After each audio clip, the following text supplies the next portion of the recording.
good evening, whatever time of day it is in the part of the world you are. I'd just like to welcome everyone to our, as Edwin puts it, our ongoing quest to build a culture of empathy, and the way we're all contributing to that in this world and in our communities. And as I start, I'd just like to do something we do in Australia, which is acknowledge the Indigenous peoples on whosever land we are living and working. So I'd like to acknowledge the Gadigal people who are part of the Eora Nation on the east coast of Australia in the Greater Sydney Basin region. I'd like to acknowledge their elders, both past, present and emerging. And also really from my heart acknowledge that they never ceded this land. And as a colonial settler, I live on this land and live on it rent-free, essentially. So that's part of our ongoing healing work in Australia, is to find a way through that issue. So today, Edwin will record this part of the session for educational and promotional purposes, but when you go into your breakout rooms, those will be they won't be recorded unless, you have organized that as a group. No, so if I'm there, it'll be recorded. Except for the room Edwin turns up in. Okay. So what I'd like to start with is just a short round of check-ins, up to 30 seconds each. I'd like to offer into the group a couple of questions and just choose one of them that resonates today for you to check in with. But if you also have something else that feels more resonant for you, check in with whatever feels important. So often people have something, a question or a comment from their last call or last empathy buddy experience, or even a reflection or report on facilitating a circle, if any of you have done that in the past week. So what I'll do to get this process rolling is call out people's names. And it's always hardest to be first. So what I'll do is choose the person immediately to the right of me, and that's you, Bill, actually. You just happen to be to the right of me. So would you mind starting? Okay. God, I've been doing a lot. Excuse me. So I didn't have an empathy buddy call. And then I have facilitated. And I guess what I wanted to just talk about is, we were just talking about whether to take notes or to memorize, or to, so you don't need notes when you're the reflective listener. And so I do practice that.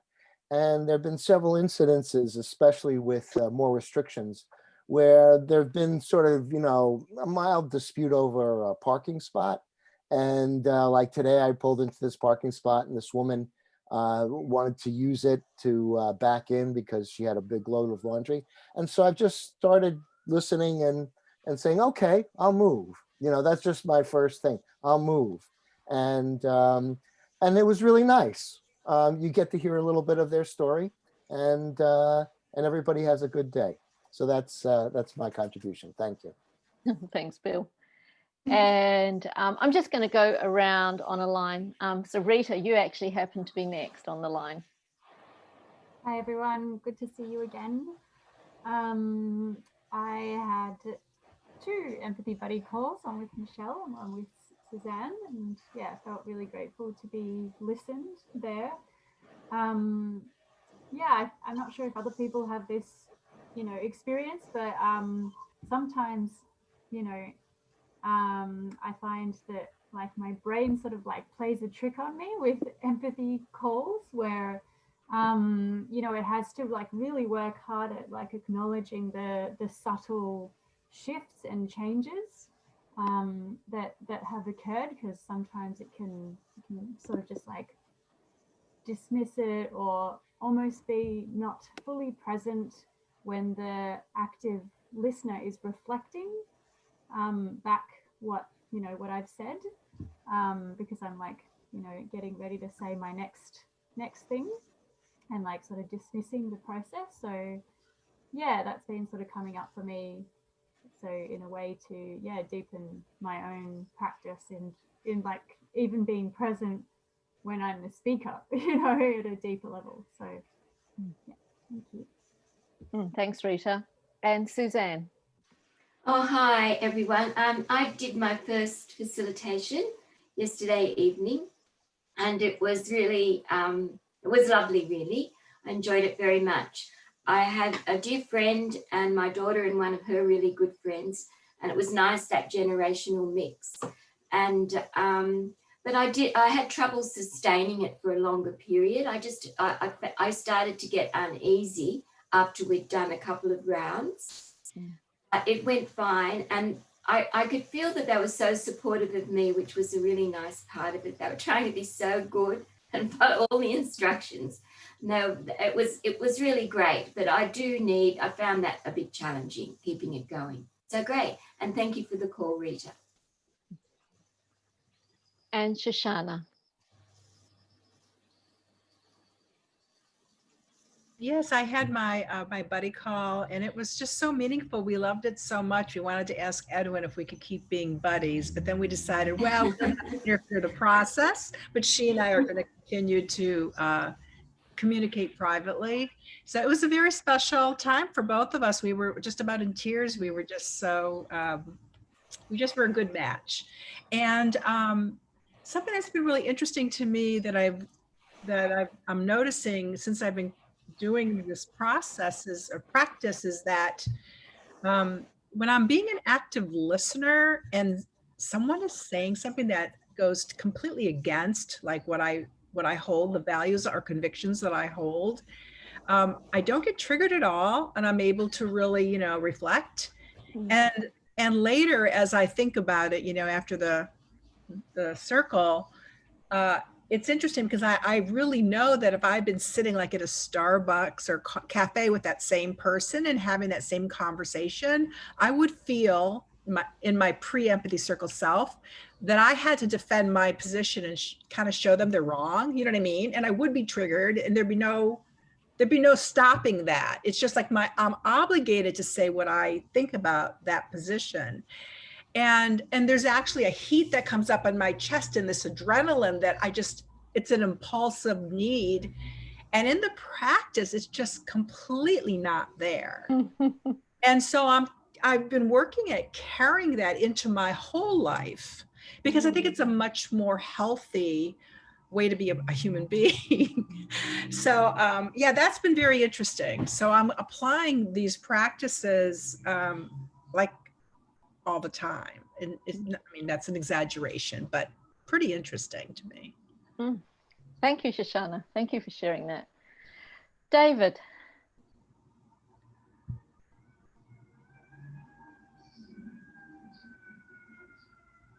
You're muted, David. There you go. Well, I was a bad boy and I broke the quarantine rules and went to my girlfriend's niece's house. So now I have to quarantine now that I've come back, which involves getting up at 5 o'clock in the morning and coming here to my studio to work, which is a little tiring, but especially since I was with friends, so I'm sure that I'm not positive. I'm just laughing about that because it's really hard when you're with your friends to feel like you could get sick from them. But anyway, I'm doing fine, and I didn't, as a result, have an empathy buddy, and I'm enjoying hearing everybody's what everybody's experience and feedback with themselves is. So that's it. Thank you, David. Yeah, it was Thanksgiving, wasn't it? That's right. And Lou, you're actually next to David on my screen. Thanks, Leona. So I'm very happy to be here. Really happy to see everyone. Grateful for your participation and the things that you're sharing. I have been giving a lot of empathy to family members. Yeah, I spent the last week with my mother and father-in-law, and the week before that with my son and his wife and my new grandson. And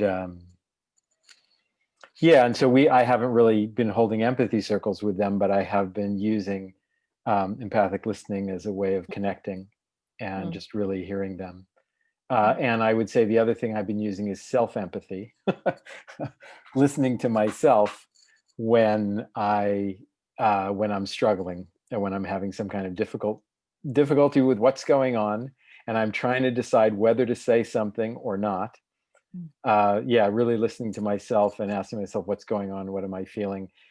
And that either helps me find a way to say what I want to say without blaming or attacking the other person, or because I can really just talk about like what's going on in me and what I would like, or I can decide I don't need to say something. I've like given myself enough understanding that I can cope with what's happening.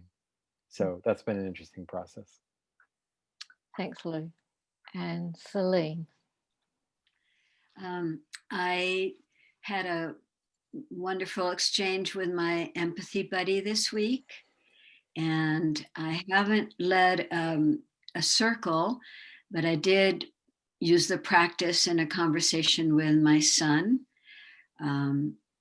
His father is having surgery this week, so I think he appreciated the listen. And I also watched the clip of Edwin doing the level 9 challenge empathy. It was between two people, I think, with many, many onlookers, and made me wonder what a level 10 would be. So that was very interesting. I was impressed. He kept on going. So thank you. Thank you, Celine. AC. I'm complete. Hey, yeah, great to see everyone again. So Celine was my empathy buddy, and we had a great chat. For sure, it was nice to just catch up and meet more people in the circle and kind of like build the network. Think about that. Doing well. Looking forward to today's session. So, hello. Thanks, AC. Michelle. Hi, Leona. Yeah, so my empathy buddy was Rita, and it was really cool. Like I arrived onto the call, like, cause I'm like more of an evening than a morning person. So I was like kind of sluggish, and noticed like this transformation in energy, like where I came off the call, like just feeling so alive, just from that deep connection. And it just really reminded me how much that space of connection like it brings in this aliveness. Like it just fills you up. It's gorgeous, and so I was very, very grateful for it. And the circle this week, I just did a really simple one, like as a dyad, like with my housemate that I'm living with, and we typically we would share empathy every evening anyway, like we talk about how the day went, and she talk about what's gone on, and I would, and we'd both have a lot of deep listening and compassion and all of that, and be open-hearted. But what changed this time was that it was my first time doing a reflective listening practice with her. And so I talked her through the overview and why we were doing it, and it was just it was really affirming anyway that she was really enthusiastic to give it a go. But it was really, really cool what happened, because our topic was drafts.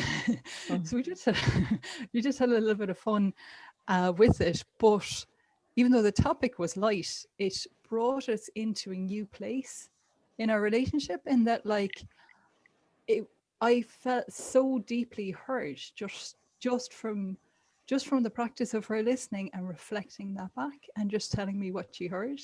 and like, yeah, we were only having a giggle and she would do the same. And then we kind of kept going. Like we were taking the practice serious, but it was just, the thing that was interesting about it was that just that activity has changed our relationship, in that now I feel like I could confide an awful lot more in her. Like there's just such a deeper sense of like safety and oneness and connection that I thought was there, but I actually realized, no, it shifted a lot. Like it was cool.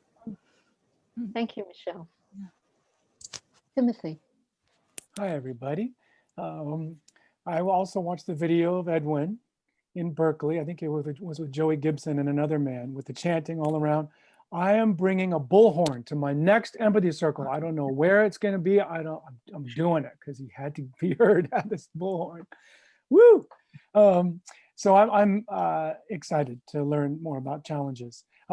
My empathy buddy was Tatiana, and we actually connected, and I want to go to her school. We're going to found a school by her, and we call that the Eloquence School. We have finishing school and manners school, but her reflections had so much eloquence. I just had to keep celebrating.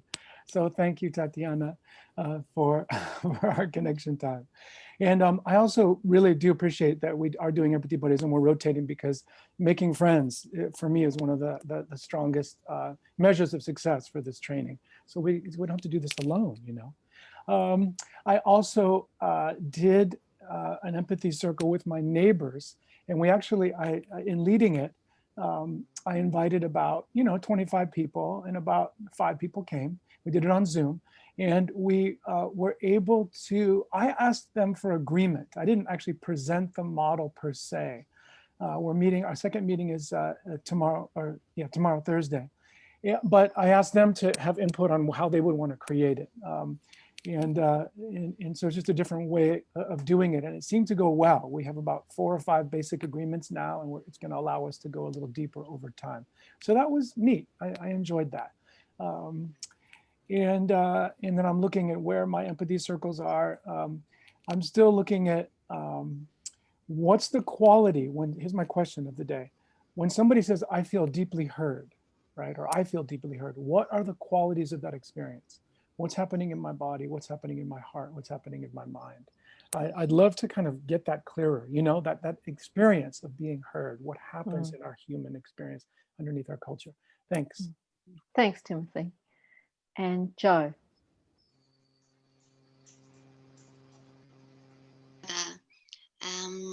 Yes, I had my empathy call and with my buddy, and that was a nourishing experience. I haven't had a chance to form a circle, but like some of the other participants have been saying, kind of just putting those ears on and in day-to-day conversations.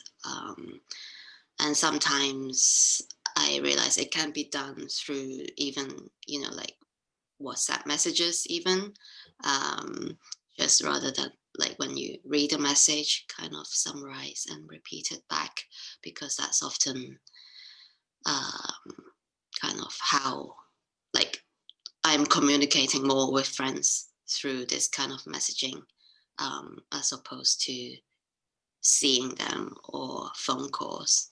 So yeah, it's been, and they seem to enjoy having that kind of reflections even through reading messages. Yeah, so thank you, Joe. Thank you. Victoria. Hi everyone, it's good to see you again. And I didn't have the chance to have the empathy body call, but I've been actually trying to practice this kind of empathy with my family, and I did it yesterday with my brother. Before, my conversations with my brother would end up always with me saying, no, I don't think you're right, I think you should do that's not happening because of this. But yesterday, when he started to tell me that he was feeling bad and anxious and blah blah blah, and I could catch myself at the beginning telling him, oh, but I think you should do this, but then I could stop. I could stop at the beginning of saying that, and then after I caught myself doing that, then I was like, oh, okay, so what else? What you been doing? And then he started to tell me about a couple of things he's been changing, and I was like, oh yeah, that's good. That sounds good. I think that feels good to you, and blah blah blah. So I'm proud of my exchange with my brother, because after the conversation is done, after he has gone home, I would say, oh my god, I just messed up. I couldn't stop giving him advices, but this time I started to give him advices, and then at the end I just listened to him and follow his conversation. So it was nice to do that. So I think it's an interesting process. Thank you. Thanks, Victoria. And Tatiana. Hello, thank you. It's been really interesting to hear all of your reflections. So I was concerned about challenges as I went into hosting my first empathy circle. I think the greatest challenge was just sort of getting people into it who didn't know what it was, or it sounded kind of scary to them. Some of the feedback that I'd gotten, because we had a little feedback session afterward, and I asked if they had any like sort of fears beforehand and what their experience was. And one of the fears that was mentioned was that I was concerned it was going to be a little too woo, and I didn't know if I wanted to show up for that. But it actually turned out to be very sensible and rational and real. And I had originally, there was no time limit that was sort of given as far as I saw it in the assignment, so as not to, because the people I was asking are very, very, just have very low bandwidth because we're all busy. So I had given them the flexibility of offering sort of an hour of Empathy Circle first, and then a sort of permission point of if they wanted to keep going, so they didn't feel committed to a full 2 hours. And honestly, it went better than I possibly could have imagined, in that not only did they go for the second hour, but then we ended up spending another full 2 hours hanging out and talking about strategy for XR and things that we want to improve and brainstorms and ideas. And it was absolutely the most amazing power session with me and these two other incredibly powerful, like goddess type women. And it brought us all a lot closer, and it was just sublime. And not to recycle adjectives, but just interesting that in the same vein, I feel very much the same way about my buddy call. So yeah, Timothy was my buddy, and really could not have imagined how lovely and exuberant it all was going to feel being in energy space with him. But on top of that, there was just a lot of generosity and beauty, and I kind of feel like I'm like effervescing in the cosmos a bit from both those experiences. But yeah, the call with him being more recent, specifically from that. So yeah, it was absolutely stupendous. Thanks. Thanks for the effervescence, Tatiana. And Kavita. So I wasn't able to have an empathy call because my partner Sharni wasn't able to make it. I think. Oh, Kavita, we can't hear you. Can you turn your sound up? Or speak louder. Or speak it loudly. Wait, maybe I have to turn the speaker off. Hold on. Here now? Yep. Try again. Yeah. Okay. That's so better. I wasn't able to have the buddy call because Sharni wasn't able to continue with the training. So she sent a message saying she wouldn't be able to do that. And also I'm kind of in isolation here. I'm kind of in retreat.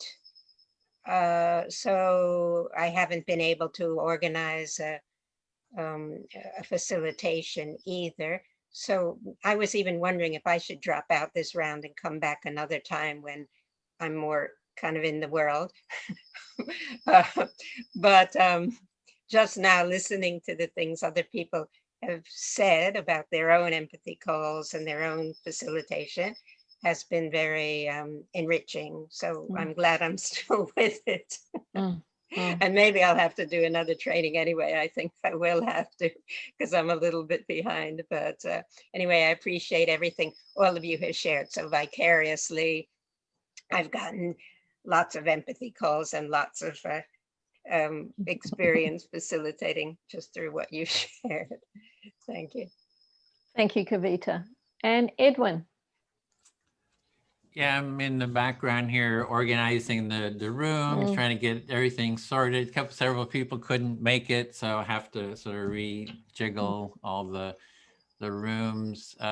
My real excitement is, besides just having bought a house, with my partner, we just bought our house, yay, went through, that it's the empathy circles with politicians. So really working at setting that up on how to get our congressmen and others and creating a group. If anybody wants to join that, you can join that group to get the politicians to do empathy circles. Yeah, I see that, Tatiana.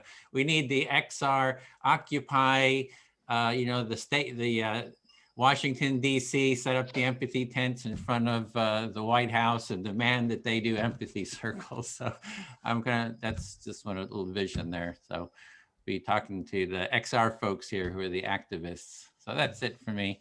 Thanks, Edwin. And just want to thank everyone. It's been just so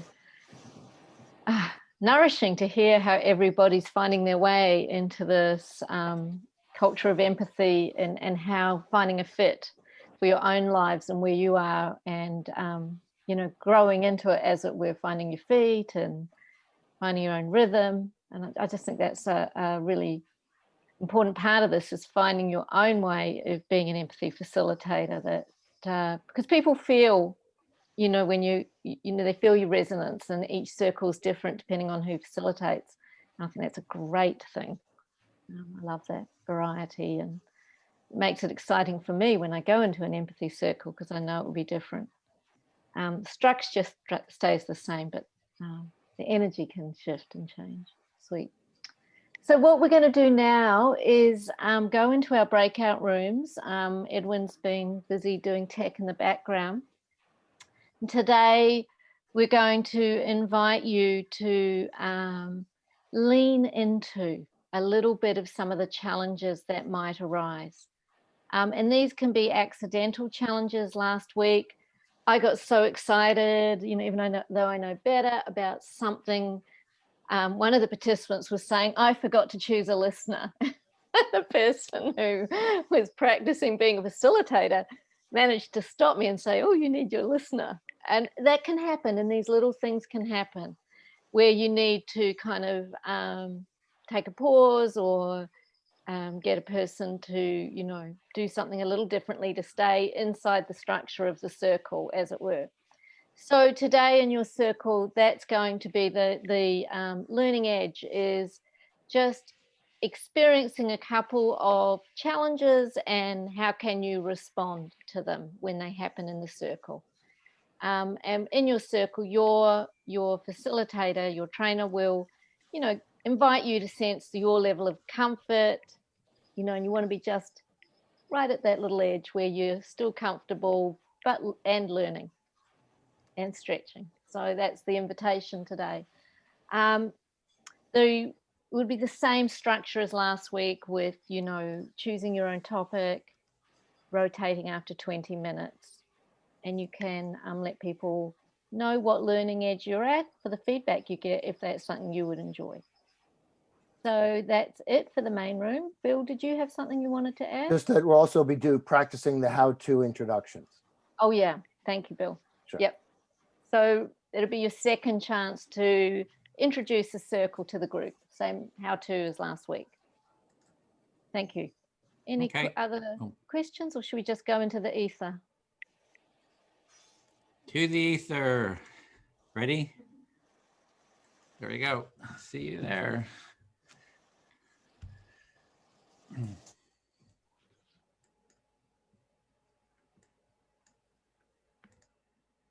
Have it.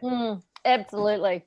So I wasn't here last week and I didn't fully understand your first set of instructions, but maybe I'll just glean it as we start.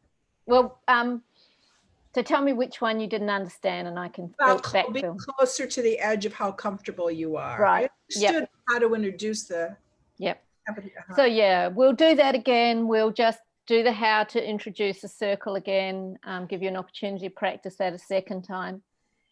What I was saying today is I will invite you to enjoy or practice some low level challenges that typically show up in an empathy circle. So you're going to create the problem. I am. I'm okay, going to. I get it. Okay. I'm going to be your problem child today. Better you than me. But it just gives you a chance to feel what it's like to deal with that. And so what I always say to people is sense for the level you'd like. You know, if I do one and you think, oh, that was too easy, you can say, oh, dial it up a bit more, Leona, and I'll dial it up. And so on. So it's just after 1:30, so we have just under 90 minutes for us to rotate. Edwin, are you going to facilitate a 20-minute just sort of participate. I could facilitate one if you wanted. It's up to you. Yep. Just to kind of even things out, I just joined this group, so we had 4 people. So I'll tell you what we'll do. We'll start with a 20-minute round with you, Tatiana, and you, Shoshana. And then if you feel like you want to have another round, you know, Edwin and I can step back and not, you know, or we can step in if you think, oh God, that was enough for me. I just need to just be a participant. Your choice. How does that sound? You can choose. When you know, you'll know. Right.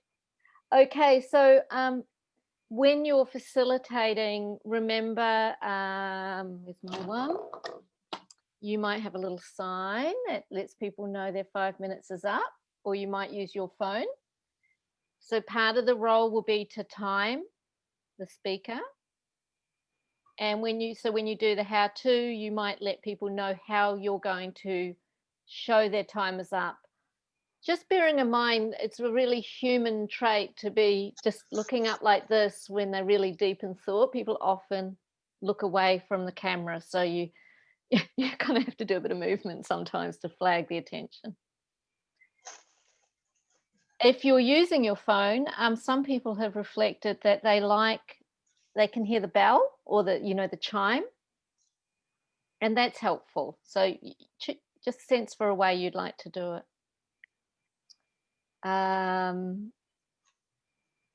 Does anybody have any questions before we start? Yep, Tatiana. So my question is, so I kind of like the idea of, you know, holding up a little sign because it seems a little friendlier than a clock.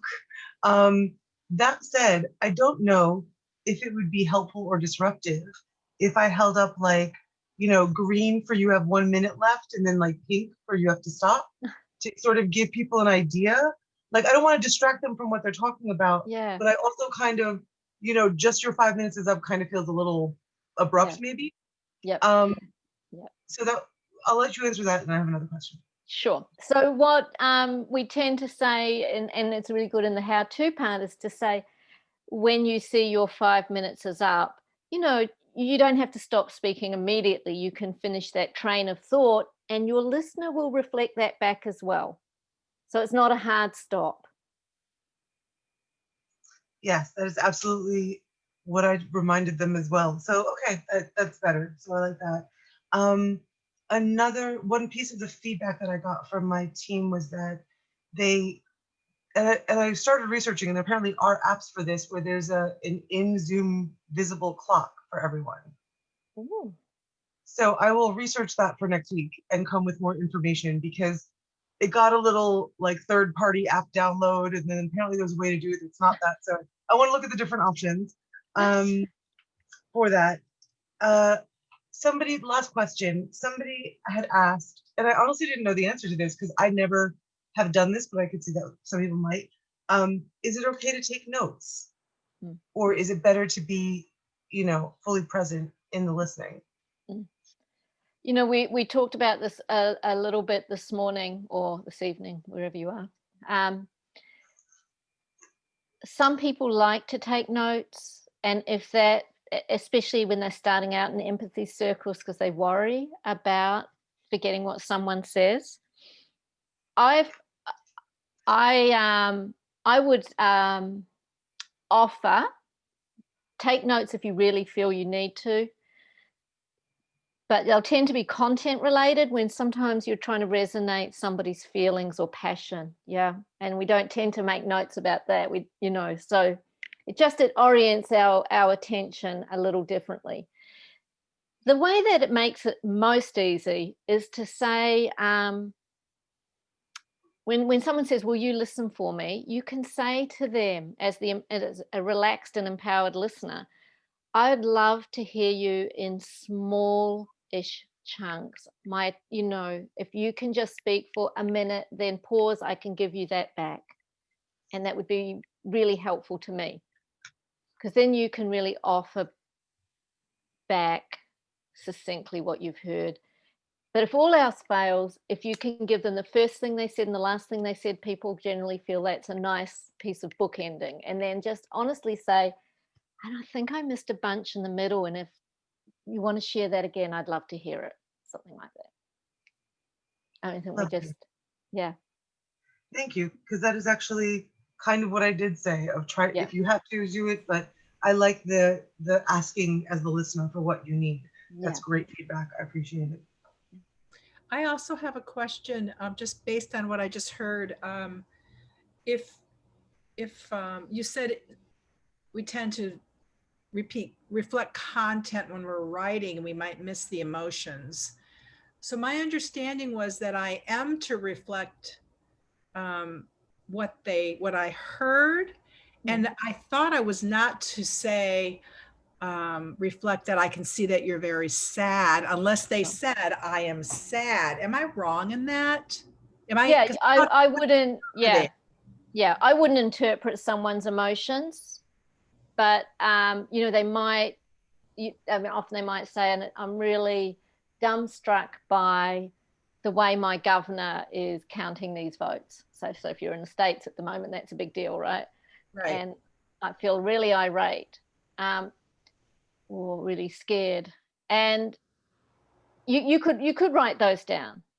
But when people are feeling what they're feeling, it's really nice if they can see that you're seeing that too. Because part of listening is also I know we're doing this on Zoom, but when we're face to face with someone, when our lives go back being in the room together, the real room, it's really that relational space between us where we're resonating with each other. That's part of this beauty of this reflective listening. And I know if I'm looking down writing notes, it's nice to get my speaking back accurately as the speaker, but I lose something of the connection. So you'll find your way. You just find your way through this that works best. Edwin, would you add anything to any of all of that? Just, there's not like super hard and fast. It's kind of, you have to see what sort of works. So like, I don't take notes when I listen, but as a silent listener, I'll take notes, and I see some people take notes and it works really well for them. So it's for me, there's a lot of flexibility in seeing what kind of works for you. What's interesting is I've noticed when you've reflected with me, Edwin, you reflect in a very interesting way. You are conceptually articulating what I said. You're not getting into the minutia. In contrast, I feel like I have to repeat the minutia I heard. So I think part of the wealth of experience you have, Edwin, it almost feels like when you're reflecting, it's so much more simple. I know it's not simplistic, but I've just definitely noticed when you reflect what I say, it's just interesting. Yeah, it's reflecting trying to get the meaning as I understand it. And so Well, yeah, that might be a whole module, like how do we do deeper listening? But maybe, yeah, it's good to actually do the discussion, even the questions through the empathy circle process too. So you get, Yeah. so maybe just. So this inquiry, even now we can just, if when you start your empathy circle and you're thinking of the topic you want to invite the circle to explore, it might be, how do we listen? You know, it can be that kind of inquiry. So we deepen into our own shared understandings. You know, it's a real delight. So I have a part of me that would like us to get started, and then in the feedback we can open up to more questions and reflections. How does that sound? So it's 1:45. So we have an hour and 15 minutes. So let's just do 20 minutes each and then see where you guys are with doing another round of facilitation. How does that sound? And this is the tricky part where I ask, would anybody like to jump in first? And if you are like, I'd love to be first, just put your hand up, take the space. I can go first. It's fine. Great. Yeah. So, and so since I am modeling how to do it, right? Yeah. Sure. And can I just ask, is there anything you need from me to support you in your process before? Just a quick, anything you'd like me to pay attention to for feedback or anything like that for the coaching part? There's nothing in particular that comes up for me, but if I think that I'll share. Yeah. Thank you for asking. That's okay. So welcome to Tatiana's first empathy circle with the group. Just for anyone who's not familiar with the process, the way empathy circles work is that we have one active speaker, one active listener, and 2 passive listeners. So the active speaker, as you might guess, is the person who is speaking. The active listener is the person they've invited to listen to them. And the 2 passive speakers, passive listeners, will listen as that process is going on. Once the process is finished at about 5 minutes, at which time I will hold up a pink Post-it note so that you know your time is up.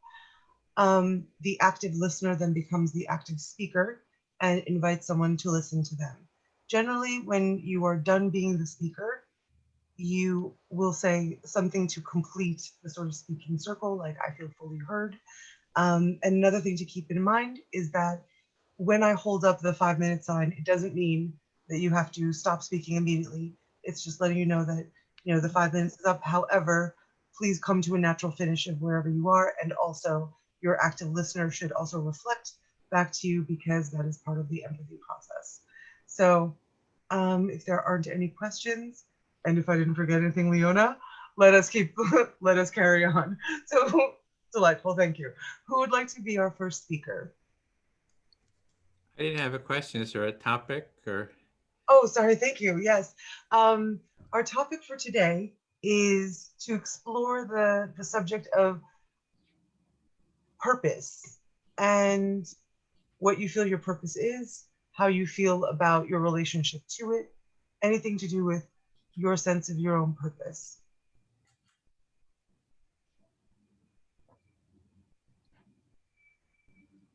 So, who would like to go first?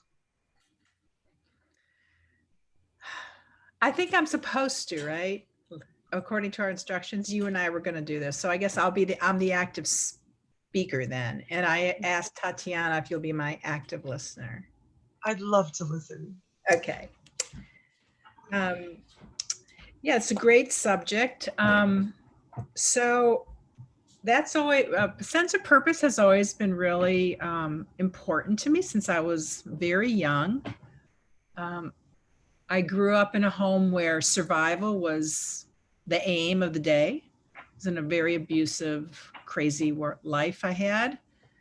And I was responsible for my siblings. So purpose at a young age became very important to me. So you thought a lot about purpose and in your life, and you grew up in really challenging circumstances where sort of survival was the order of the day, and therefore you have been in a position where purpose has been something that's been very meaningful and prominent for you from a very young age. Yeah. And so I got some stability in my life when I finally left home when I was, I think I was 17, and started to find some stability compared to what I had. And I didn't know what the purpose was, because I'd fulfilled my purpose of surviving my child. So I spent what I called lost 10 years. I was just stoned on everything you can imagine, from heroin, LSD, and pot, and boys, and alcohol. And yeah, I had 10 lost years. So you felt you'd fulfilled your purpose when you got out of the situation you were in and moved out. And when you had done so, sort of you have a sense that your search for purpose almost stopped at that point, because you'd fulfilled, this really big one, and you had your 10 lost years of sort of hedonistic pleasure. Go on. Yeah, so I was always asking, what's the purpose? And so I got into philosophy, and I would read every guru, every trending author of, religion and philosophy, and try to figure out, I'd take LSD and try to figure out, how to melt into the rocks. It was pretty aimless. But I was happy. Aimlessly. So you were still aware of a quest for purpose, because you found yourself always asking, what is the purpose of things? And, reading philosophy and gurus, and, taking sort of shamanistic vision questing forays with LSD, trying to discover what the purpose was. But while you don't feel like you necessarily found it at the time, you still were happy in the quest for it. Yeah, so I was on a hunt, and it's just very strange where I felt like I found purpose, because it ended up being in the person of Jesus, and I'm Jewish. So it was a bit of a mess for my family. But that actually, became an anchor for me, and I found purpose. And that's really ended up being the foundation, really, of, everything I do now. And so I have a sense of purpose, and it's really changed my life. So yeah, I'm just one of those crazy Jewish Jesus freaks. So you have ironically found your purpose as someone who comes from a Jewish heritage in the person of Jesus, but that is giving you, and it is giving you a place where you feel that's where everything derives from now for you. And while it was complicated, it is also something you are very at peace with. Yeah, and so my purpose has become serving humanity. I passed my exam last Wednesday. I'm a certified chaplain now, and I just really want to share a future hope, with anyone who's broken and looking, because I was that broken girl. So I just have a heart for brokenhearted women particularly, and that's my purpose, is just to be available. And this empathy is just, it's an amazing tool in my toolkit for what I'm already, putting my toes in the water to do. So I have purpose, and I'm really happy. I feel like this empathy practice has, wow, I don't even know if I have words to be so thankful for it. So you are feeling very grateful for the empathy process, and you just graduated last week as a chaplain, and you believe that your purpose is to serve humanity, and you have a specific focus. I'm flagging myself. You have a specific purpose, a specific gravitation toward women who are broken, because you feel like you were once that person, and you want to specifically be sort of a source of empathy and understanding for them. and you feel that this empathy practice is going to be amazing for that. Thank you, Tatiana. I feel fully heard. Delightful. Thank you for the opportunity. Leona, would you please listen to me? Sure. Thank you. So, in terms of purpose, I think that I likewise, it's something that I've thought a lot about in my life, because living a meaningful life was also very important to me. Similarly, actually, to Shoshana, I had a really difficult childhood that involves a lot of like identity erasure and kind of what I would describe as a state of slavery. And so it was very difficult my only purpose that I was allowed to have was to please other people and to keep them happy enough so that I was safe. So you resonated with some of what Shoshana spoke about, that in your history too, your purpose was to take care of other people, and there was a sense of losing your identity in that. And I've forgotten the rest. Can you help me? Sure. I think I also have forgotten a bit of it. Hold on. I think I might remember some of it. Do you want me to catch up with you, or? Is he misbehaving? I really appreciate that. You're all misbehaving. No, I really appreciate that. I think for the purposes of the dynamic, I think I will try to reflect back to Leona what I was saying. So, but thank you all for your consideration in offering. So you're all so helpful. No, so Leona, yeah. So essentially, that I felt that I wasn't even, not even that there was a sense of losing my identity, that I wasn't even permitted an identity. So in terms of, not being allowed to have wants or needs or desires other than what people demanded. Right. So it was not so much losing your identity, you just never got to have your own identity. Indeed, yes. And so interestingly, I feel like the purpose that I have ended up with, or like one of the many purposes I see for myself, but one of the fundamental ones, is kind of almost a reclamation of that, because for many years I had to fight against reflexive consideration of other people to the point of not considering myself, because that's how I was raised.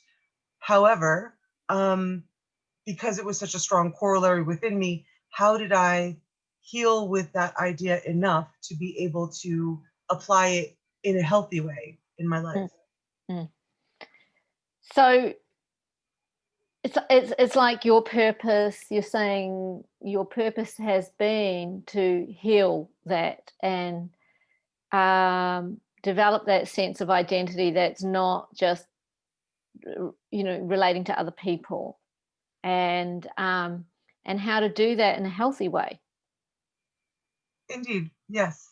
So I because the consideration of others and the reflexive consideration of others was something that was so drilled into me that it was almost have you ever seen A Clockwork Orange? And so in the movie, he's essentially the character is essentially conditioned to be averse to negative like violence, to the point where it renders him unable to defend himself. So I felt very much like the same thing, that I'd been conditioned to care for others and prioritize their needs to the point that I wasn't able to even recognize my own needs, let alone speak to them. But I've come a long way in doing that, and still being able to use what I was originally sort of maladapted to do to a very positive purpose, because now it has balance. So the last part of what you're saying there that I heard is that in a way all the conditioning made it, that you experienced, made it really hard for you to take care of yourself. And so part of your journey and part of your purpose has been reclaiming yourself, even while still caring for other people, but not caring for yourself, because you're taking care of other people more. Indeed. Yes. Yes. Yeah. Thank you. Not caring for others at the expense of myself. Thank you. Yeah. I feel fully heard. Good. Okay. You're a great actress, by the way. Okay. So, Edwin, will you listen to me? Listening.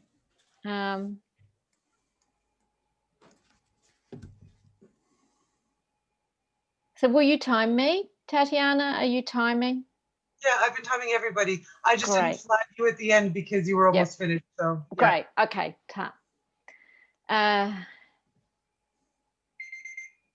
Yeah, purpose is really interesting at my age. It's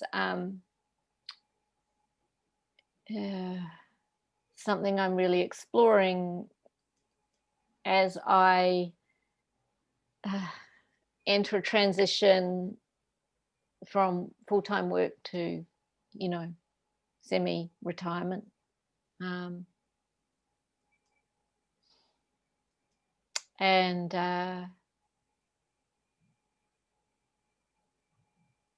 my children are adults now, so that kind of parenting purpose that took up a lot of time isn't so foregrounded. So yeah, I'm in a process now of working out how do I want to live the last, hopefully third, maybe 20% of my life. Who knows, the last part. Yeah, it's very similar for me too. I just turned 65, so I kind of have like the last part of my life coming up now. So I'm really looking at, kind of what I should do. But I really think this empathy work is really what I want to kind of focus on. So I'm gonna. So what you're saying, Edwin, that's very kind. But just as a reminder that we're to be reflecting what they said and not really insinuating ourselves. Oh, so you mean just reflect back what Leona said? Just if you could please, yes. Okay. Yeah. Oh, yeah. What I was hearing, Leona, is that this is sort of like the last third, hopefully, of your life is coming up, and you're kind of thinking of what to do now in this period, and this whole issue of purpose is really kind of resonates with you. So something like that, I think you were saying. Yeah. That's good, Edwin. That's it in a nutshell. And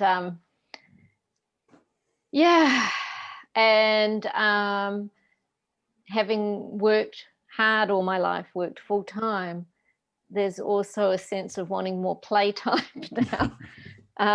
And there's a dilemma, there's a part of me that thinks purpose needs to be, outcome focused and contributing, and, it's all kind of very earnest efforting around the sense of purpose. And another part's like, oh, you've worked since you were 16. It's just been study, work, raise children. I mean, it's been fun as well, travel, but, it's been staying on the highway, so to speak. So how can I reconcile play and purpose? Yeah, so from your young age, you've been, had a purpose of working, is very work-oriented, outcome-directed, and it's like now it's like it sounds like there's a yearning for more of a play, and trying to how do you go more in that direction? Yeah.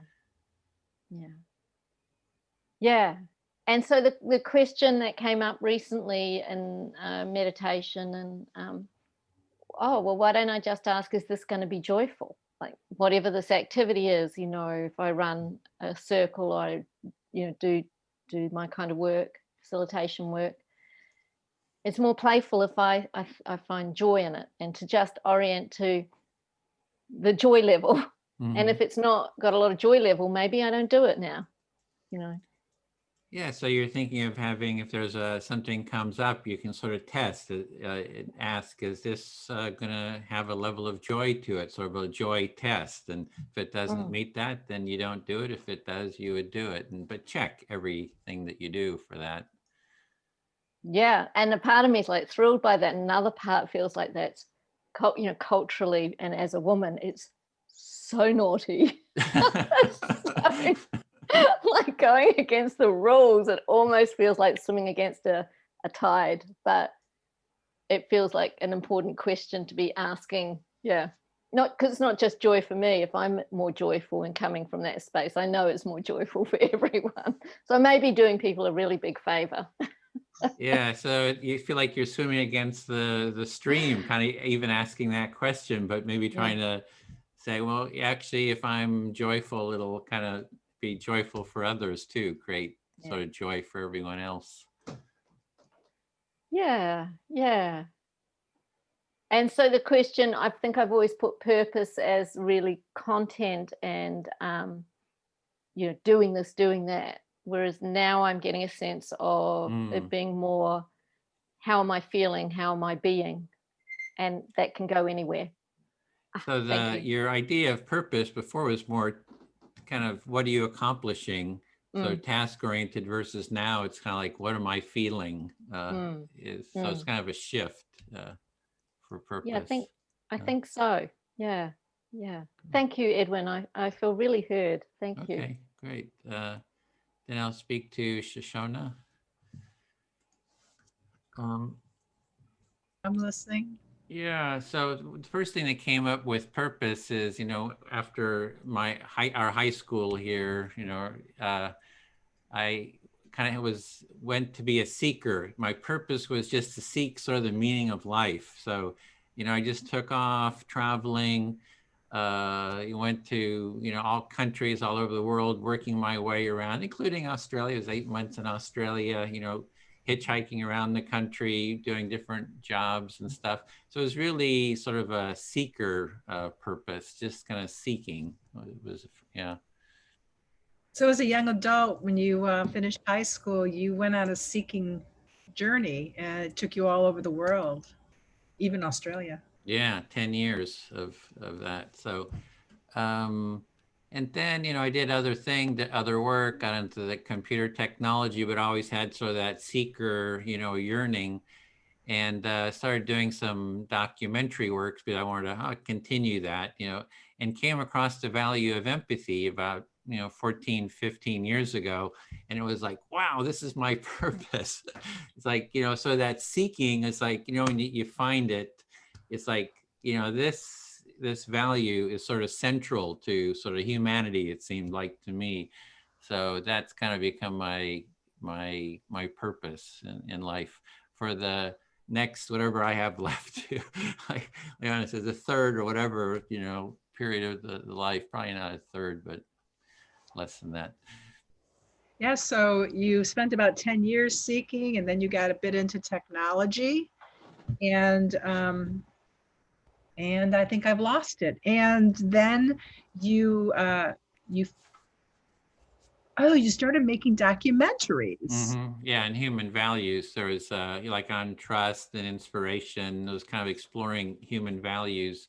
And then somebody was talking about empathy, and they got all emotional.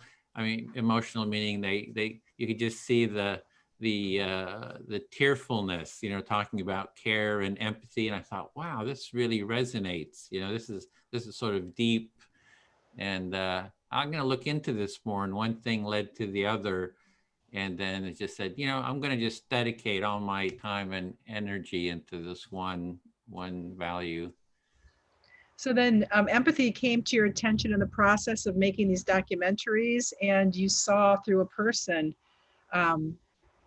the value, the emotional response really in just the topic of empathy. And so you felt like you found your purpose. Yeah. You're all in now. Yeah, and I tend to do that. I grab a hold of something and it's just take it to the nth degree, right? You go traveling, I don't just go, for 6 months. It's like, let's go for 10 years, take it to the nth degree. So I kind of grab a hold of this, and now I'm taking it to the kind of the nth degree. Yeah, so you don't do anything halfway. It sounds like once you get an idea, you really become passionate about it and you're going to see it through to the end. And then when you think you're at the end, it sounds like you might actually find another layer and keep going. Yeah. I think with this, yeah, it'll be, yeah, it's going to keep going deeper. So yeah. Yeah, I feel fully heard. Thank you. So I'm the active speaker now. Okay. Leona, would you like to listen to me? So I'll just step in for a second and Okay. just to let Tatiana know she's completed a 20-minute round, just so she doesn't stay on the hot seat for longer than she anticipated. I didn't realize that Edwin was going to be purposely bad. Oh. Well, I don't think Tatiana dialed up the challenge level, but I don't remember if she asked for it. Did you? I didn't, but I could have. I guess I just forgot. I think I was so entertained by the bad behavior. And instead of it feeling like a hot seat, it was just kind of like this merry prankster, bad kid brat role that I found really amusing, which I'm sure would be less amusing in real life, but like glad for the safe space to, yeah, work it out. So it's always the facilitator's job to step in, not the active listener or the active speaker to whatever, discipline the bad child. Is that right? To be honest, if it's just like somebody's given asked a question instead of a reflection, sometimes an experienced listener, an experienced speaker will say, oh, look, I'd prefer you just reflected back. You know, they'll do it that way. So you kind of get a feel if you're going to jump as a facilitator. You don't always need to. But if it's a bit bigger than that, often the facilitator will do it to hold the structure of the group and kind of be the person who says, well, look, just this is how it works, and give it a little bit of, it's kind of an educational intervention, because this is a new way of communicating for lots of people when they first start. And you have to rethink how you're listening and speaking. Yeah, you do. Yeah. Yeah.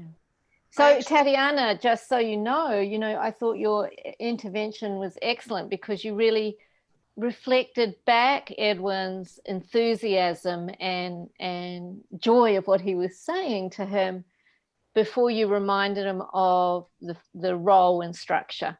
And so he was able to receive it, I felt, and Edwin could reflect on that. But I didn't see him react, and I just felt that it was a really soft landing for him.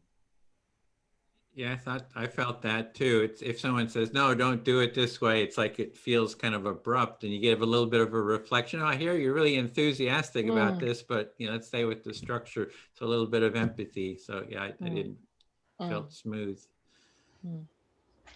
How did I do? Okay with? Oh, go ahead. Yeah. Yep. So I'll just give you a quick, piece of feedback. Like, your how-to was great. I mean, you covered the structure, the roles, the timing, the finishing in 5 minutes, allowing it to just go on to a natural end. All of those, that was fantastic. So you really covered all the main bases there. And then you outlined the purpose clearly. The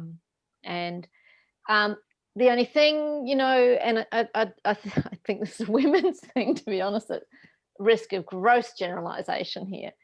When we get nervous, we talk a little more quickly. And so you might want to, just because people are taking in new information, give a piece, gives you a chance to take a breath, give the next piece. That would be the only thing. And I can only say that because I can talk to the point where some Americans have asked me if I'm speaking English. That's how fast we like. So I understand the speed. Well, 2 questions, if I may, very quickly. So one statement, one question. Statement is, it could be a bit because of nervousness, absolutely, because I was feeling that. But I think it's also just because I'm Northeast, like New York area. And we have to talk fast or no one shuts up to listen to us. You got to break your way into a conversation, which is why I love these conversations, because room room is made. But that's a great point, and especially for people who like English is not their first language, like that's particularly important. My entire life, I've been told to slow down, so I totally understand. Thank you for that. And also, did I do okay with the when everybody was jumping in with advice portion? Because I kind of like wung it with the intuition of, I think, like maintaining the dynamic, but thank you all. Was there anything else I could have said? Yeah. I don't think so. I mean, I think that it, you know, even though it was breaking the rules, that moment where we all kind of laughed and felt, you know, it was really connecting. Like there was this moment where we all just kind of relaxed a bit more, and then you just brought us back into the structure, you know, really simply, and we all like got to keep our good feeling about having a good sense of humor. And yeah, I thought you did it really skillfully, so thank you for that. Yeah, it's an honor to hear that. Thank you so much. Okay. It was a fun topic. One thing is with the topic, you can say, what is your purpose? Usually I also say like, what is, or whatever is alive for you, to kind of open it up. So that's just something to add to give, you know, people a bit of a choice there if they have something that's really, that was the only thing I could think of. Yeah. Great feedback. Thank you. Yes. Thanks, Edwin. Shoshana, as we just about go into your practice facilitation again, is there any support or anything you'd like me to pay attention to for you? No, I'm just nervous, so it'll be fine. Yeah.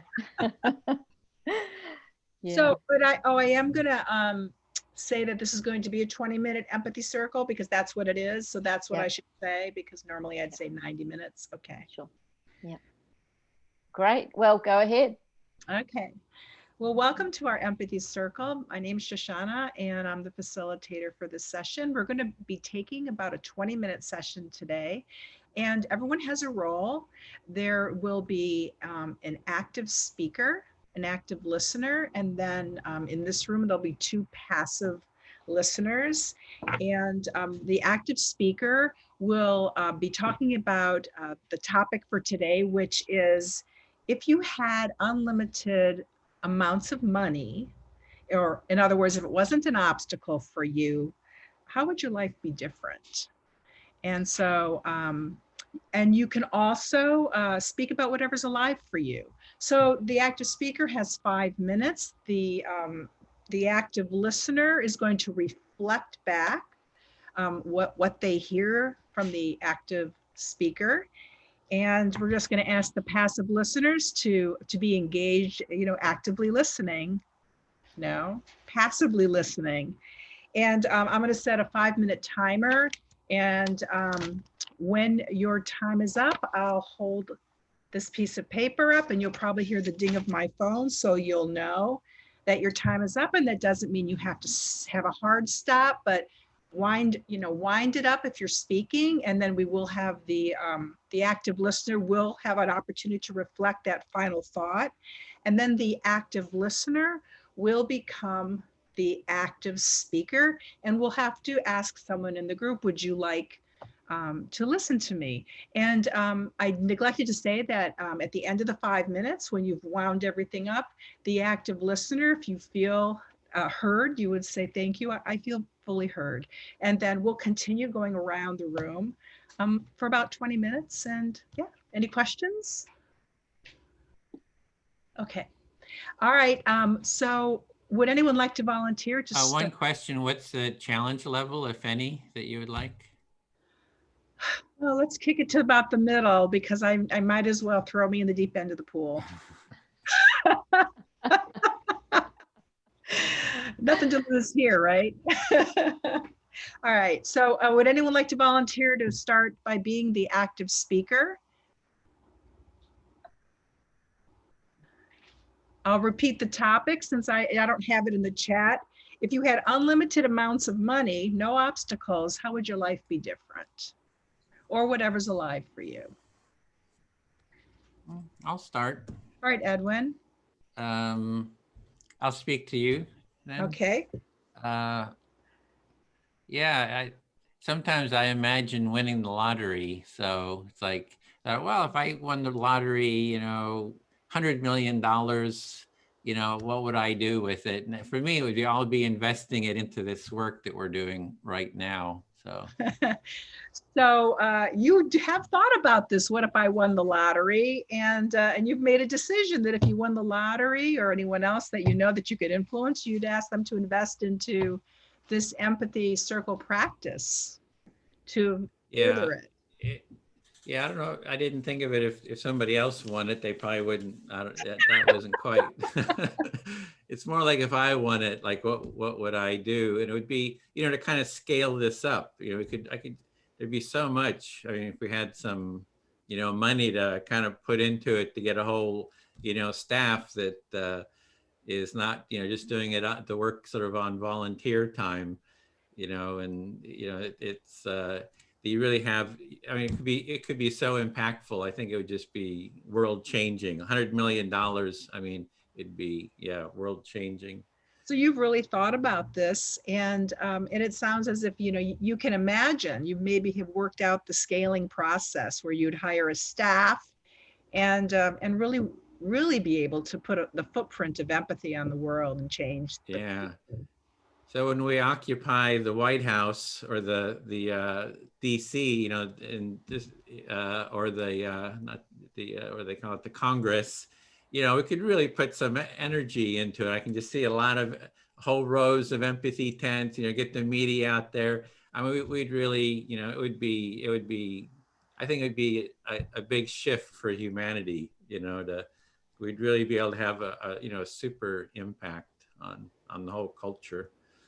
So I've heard you say that you've targeted in on Congress as really a primary place to begin to implement a real change. And that could be very powerful if you could affect those type of people that have such influence. Yeah. Yeah, I feel heard. Fully heard. Oh. Tatiana, would you like to listen to me? I'd love to, thank you. Oh, I have to reset my timer here. So I've actually have had these conversations. Will I get a chance to talk? Yes. Okay, just be quiet and pay attention. You're always interrupting people. It gets so annoying. You're so bossy. It's like it's like I'm getting kind of sick of it. You know, I appreciate your use of Empathy Circle. I think I need to go. I appreciate your enthusiasm wanting to share, Leora. And Edwin, thank you for liking the structure so much. And you will get a chance, actually. I'm the active speaker now, and I was actually gonna ask you if you'd like to be my active listener, and that will in turn give you the opportunity to be the next active speaker. So does that sound like that would be good for you? Well, I mean, I think you asked Tatiana, so I just, you know. Oh, did I? Yeah. Yeah, I mean, that doesn't think I was looking forward to my speaking chance. No, I'm just kidding. Gosh, no. I apologize. I forgot who I asked. Well, you will get a turn. You will get a turn. Okay. All right. I was just checking. Yeah. Okay. I would just like to volunteer that if Leora would like to, Leona, if Leona would like to speak soon, then I'm happy to give her the active listener role. No, I just was confused about how it went, but what you're saying is I'll get a chance. Yeah. That's very kind of you, Tatiana. Oh, good. Okay, so I'm going to start the timer now. Yeah, so I've actually had conversations with my husband about this. What if we won the lottery? Yeah, so we've always had to raise our paychecks through donors. We work for a nonprofit. And so, you know, money's always a big issue for us. So this is an ongoing conversation that you've had with your partner because you've always worked in nonprofits and depend on donors. So as money is a perennial issue, obviously I would guess that, yeah, I don't want to, insinuate myself. As money has always been an issue, it's something that you thought about before of having that pressure relieved. Yeah, so I guess because I'm 67 this year, you know, we're thinking about retirement and wondering if we're ever going to be able to retire. No one's pressuring us to leave our employment. You know, it'd be nice to know that I can retire on the water. That's always been my dream. You know, I want to be on the beach. So that's the selfish part.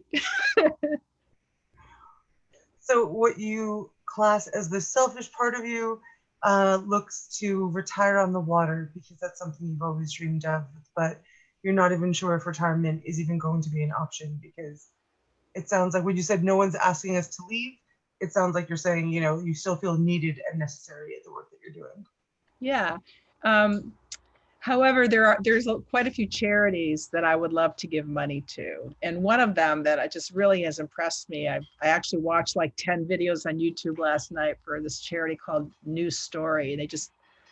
I was just so impressed. They're just building 3D homes, 3D printers all over the world in third world country where people are living like in corrugated cardboard and aluminum shanties. I'd love to be able to give them $1 million. So there's lots of charities that you'd be interested in supporting, but particularly this one that's 3D printing housing for people who haven't really had stable housing. And you know, you watched a bunch of YouTube videos about them just last night, and they really moved you, and you wish you could give them just $1 million. Yeah. So yeah, it's a really interesting question, because I actually, you know, I've been thinking about this since I started thinking about this question just within the last, 15 minutes. I think that the level of income that I've my whole life ever had, it definitely set boundaries and parameters in my life. And I probably needed those boundaries and parameters. So maybe the limitation of money that I've had in some way has been, a safeguard for me. Interestingly, so yeah, you're seeing that the limitations of money and the lack thereof and the strictures that they put on your existence might have actually been a beneficial thing, because they might have behaved as safeguards that were helpful. Yeah, and I often have conversations with my partner about needs and wants, and really trying to sort those out. And sometimes it seems like it's hard to. And I guess if there were unlimited funds, there wouldn't even be the perceived need to have to sort those things out. So you've always been aware of the difference between needs and wants, and discussed this actively with your partner, and envisaged that if funds were not an issue, then that consideration would even have to be a part of your reality. Yeah. And the whole process of being frugal or not being frugal, being impulsive buying or being frugal, saving, spending, it's a real internal personal discipline that I had no respect for when I was in those 10 lost years. If I didn't have the money, charge it. So the sort of decision-making process around when to spend and when to save is something that you view as a true internal discipline, and certainly not one that you seem to possess in those 10 lost years where, you would just charge on a credit card. Yeah, so now we're into debt-free living, and there's a lot of freedom in that. Indeed. So now you're saying there's a lot of freedom in debt-free living. Yeah. Yeah. I feel fully heard.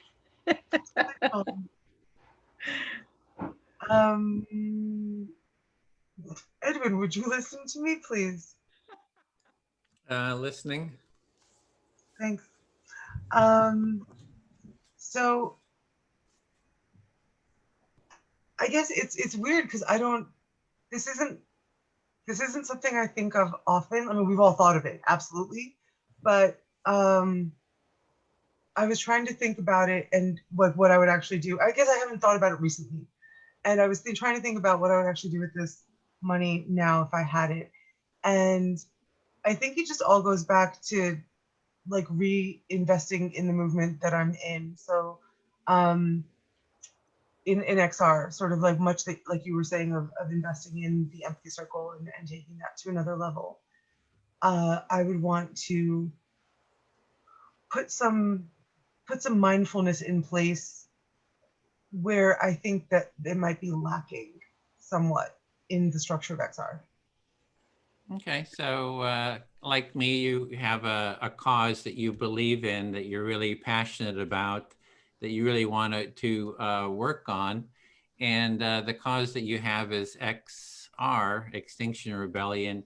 And what you would like to do is you would take the money and kind of put that money into XR and into that movement. And you're sort of seeing a lot of things that are sort of missing in the movement, it sounds like, and you would want to sort of address those. And so you were really looking at this movement, which it sounds like you're like totally passionate about and putting a lot of time into, and that you are spending a lot of time on that at the moment too, as an organizer for that.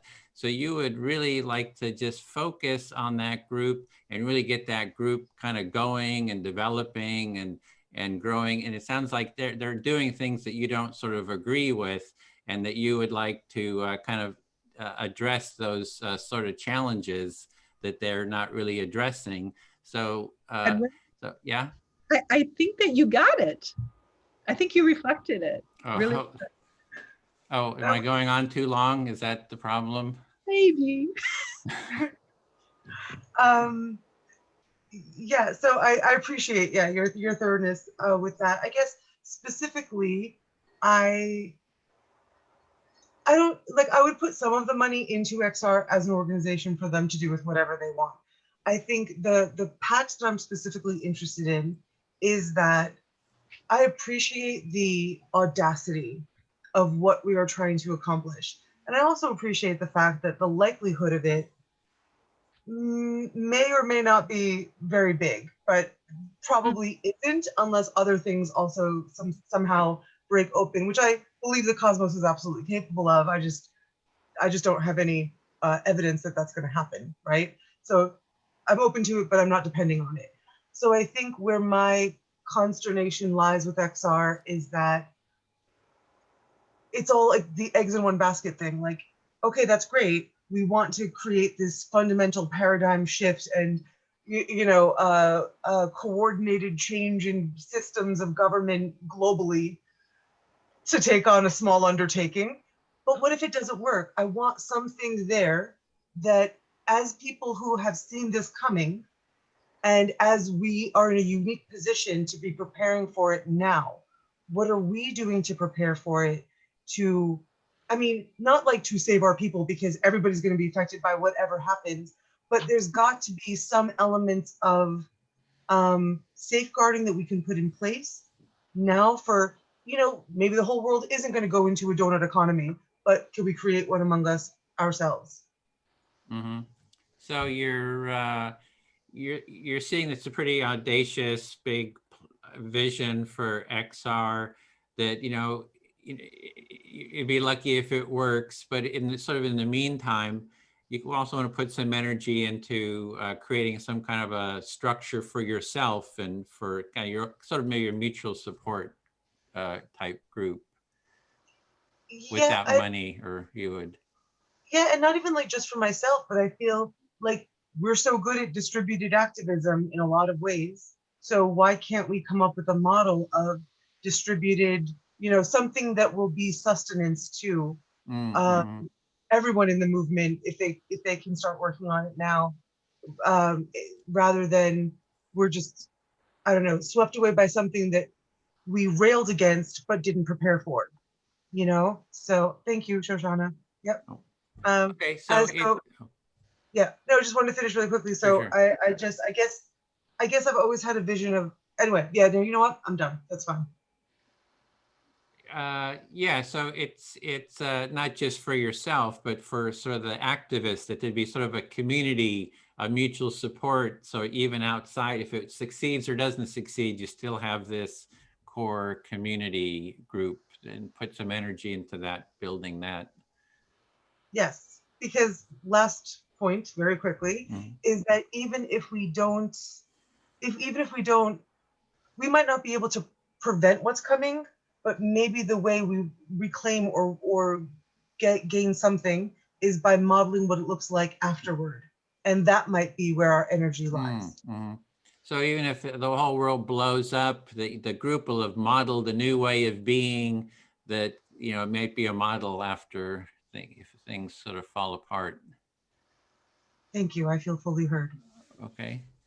Leona, I'll speak to you. Yeah.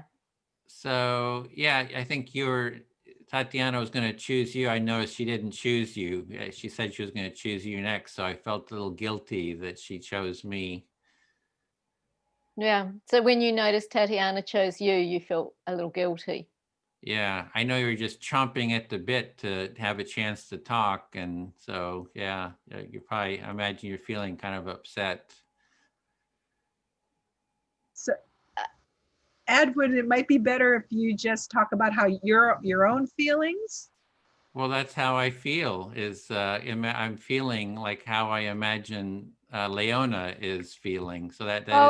You know, I got to say, it's really difficult for me when men tell me how I'm feeling. Yeah.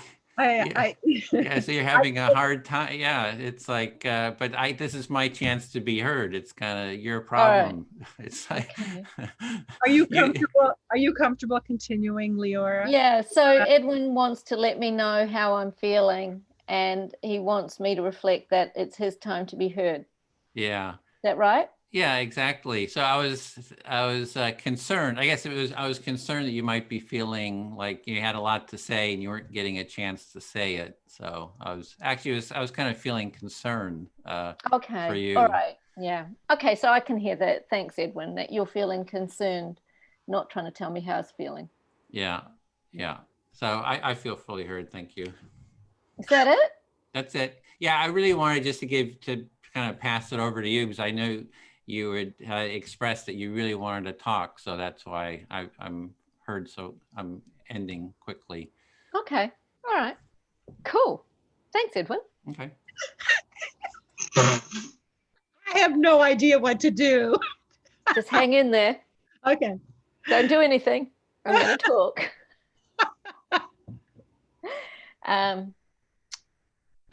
Oh God! Now what am I going to say? I'm caught off guard. You choose an active listener. Oh yeah, thank you. Look, can I get Tatiana to listen? I'd love to. I think. So yeah, like, well, if I won lots of money, like, well, I think the first thing I'd do is pay off my kids' mortgage and student debts. So it would be family first. Just depends how much, right? You know, like when I was a child, $1 million was like, you know, never ever saw $100 bill, but yeah, $1 million was all you could hope to win. And now, you know, in these Powerball lotteries, it's lots of money. So when I was listening to you all, I was impressed at how noble you guys all are, and I started to think about, oh, where would I want to put my money that's not just about my family? And I think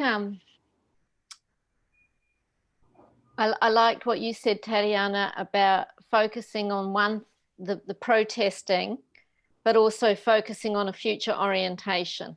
And so if I had lots of money, I would buy share in the 5 big polluters down here in Australia, the 5 big problematic fossil fuels, and then I would go and disrupt their share market, their shareholder meetings. That'd be my first thing. Like, I'd buy my ticket into the shareholder meetings. Then I'll stop there. That's probably enough for the moment. So when you first heard the prompt question, you were thinking about investing in family first, but it also has to do with, you know, sort of the scale of money, because $1 million today is not $1 million that we grew up with.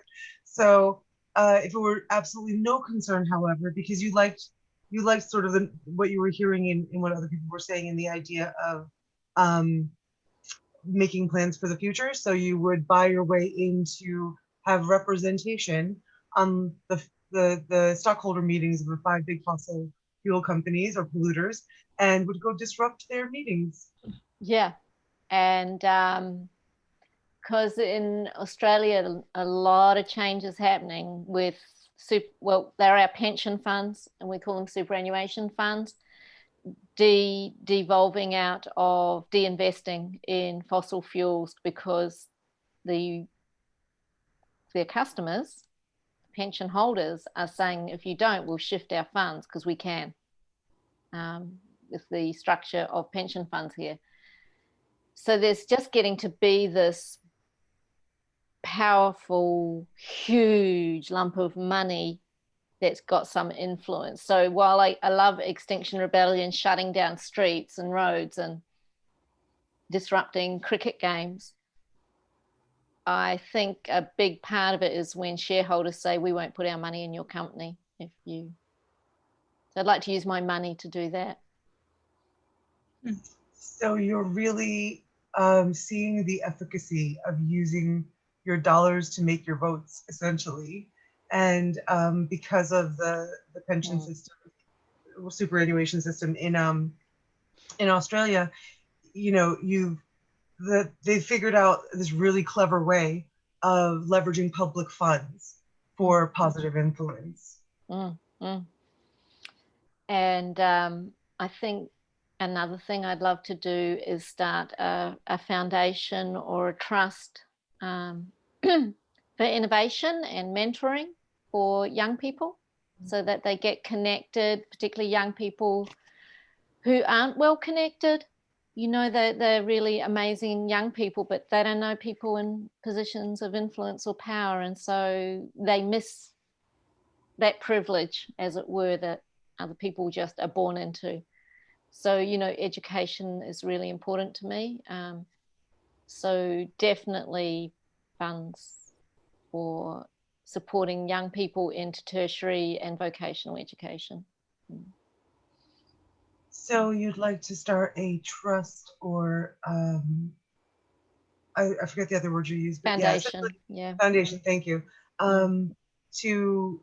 To make sure that kids, particularly who aren't born into networks of power and connection, can be sort of mentored into these places and be fed into tertiary or vocational education as is appropriate. That'd be my main ones. It feels really exciting to talk about. That's a great topic. Thank you. Shoshana, I just want to say, you know, thanks for that topic, because it felt really enlivening to even imagine what you'd love to do. And feel complete. Thank you, Tatiana. Thank you. My pleasure. Well, Shoshana, you got the full the full set of challenges. I just want to acknowledge that straight up. Boy, that was really aggressive of Edwin, wasn't it? But I guess, you know, there was really no good way to interrupt that. I mean, I would just, yeah. I hope the person would be as gracious as you were, Lenora. Is it Lenora? Leona. Yep. I think what I liked when you said, I think that you got it. You know, like when, and he's like, yeah. And then he realized he might have gone on. Like, it really just invited a piece of reflection. And I wonder how that landed for you, Edwin. Yeah, I thought she did well, you know, handling it. It's I mean, you added a challenge of not wanting to reflect what I was saying. So that's another kind of I mean, it was kind of challenge on top of challenge. If you were having a real difficulty kind of reflecting it, as a facilitator, I might just reflect it, you know, for you, but try to keep it within the process. So it kind of worked out, but yeah. And when someone wants to give their turn away, I mean, you can't really say you can't do that, correct? No, not in kindergarten, right? You just let them do it if they want to do that. Well, it's the way I did it within the process. I spoke, and then I said, I feel fully heard. So I didn't say, hey, I don't want to listen, or I don't want to, I'll pass it on to Leona. I chose her, I spoke, she gave me a reflection. I said, I feel fully heard. So that's the way to, within the process, to sort of stay within the process. You know, it kind of keeps the rules intact. Yeah. Or the agreements that we have. Yeah. To be fair, I don't recall, though I might have said it and not recall. Did I say that I would choose Leona, or did you just make that up? Because I offered to give my turn away but I didn't say like, oh, I'll choose you when I'm done. Oh. So no, that's maybe, I mean, I don't recall saying that. I might I have. thought you had but, said you're going to choose her next, but maybe I just projected that. But I did remember you did want to kind of pass it on to her. Maybe I just assumed that you were going to speak to her as soon as it was your turn. I don't.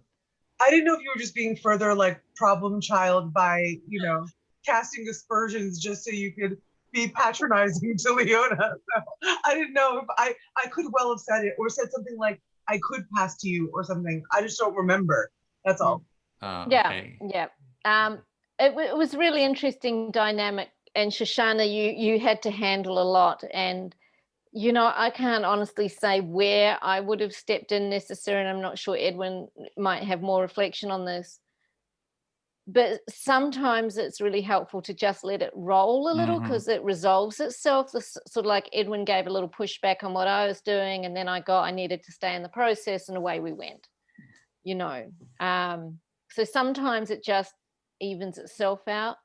And a part of it might have been if I didn't look like I was going to be able to do that, you might step in. If I had have had one more like reaction, you might have stepped in. But I thought that when you did step in, you did it with good grace and humor. And I've never been able to step in without feeling a little bit anxious. Am I in the right time? Is this the right way? Because often as not, we don't know everybody well. And so we're going to have to guess at what might work for them.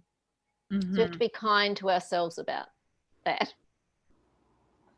I'll just give you some feedback, Shoshana, before we roll into a big debrief. I thought you introduced the how-to really well. You did the structure, the roles, the topics. You invited if whatever was alive in you as well as what you were bringing to the table for a topic. You covered off timing and then, checked if anybody had any questions, which is great, because people pick things up at different speeds. I thought your interventions were well timed and gentle and light. You held it lightly. I couldn't hear a stern tone or anything like that in your voice, so that was great. Was there anything that you feel you really enjoyed doing in that? Did anything stand out that? I really enjoyed hearing Edwin dreaming about the furtherance of the empathy. I thought of Empathy University, I mean, it's so funny, this is not really answering your question, but we always say they didn't even teach our kids how to balance checkbooks in school. Like the obvious things our kids needed, they didn't get budgeting, blah, blah, blah. This thing feels like one of those things. Yeah. Even take psychology courses. You don't get that. You don't get empathy. I didn't. Anyways, it's just interesting. I'm dreaming along with you, Edwin.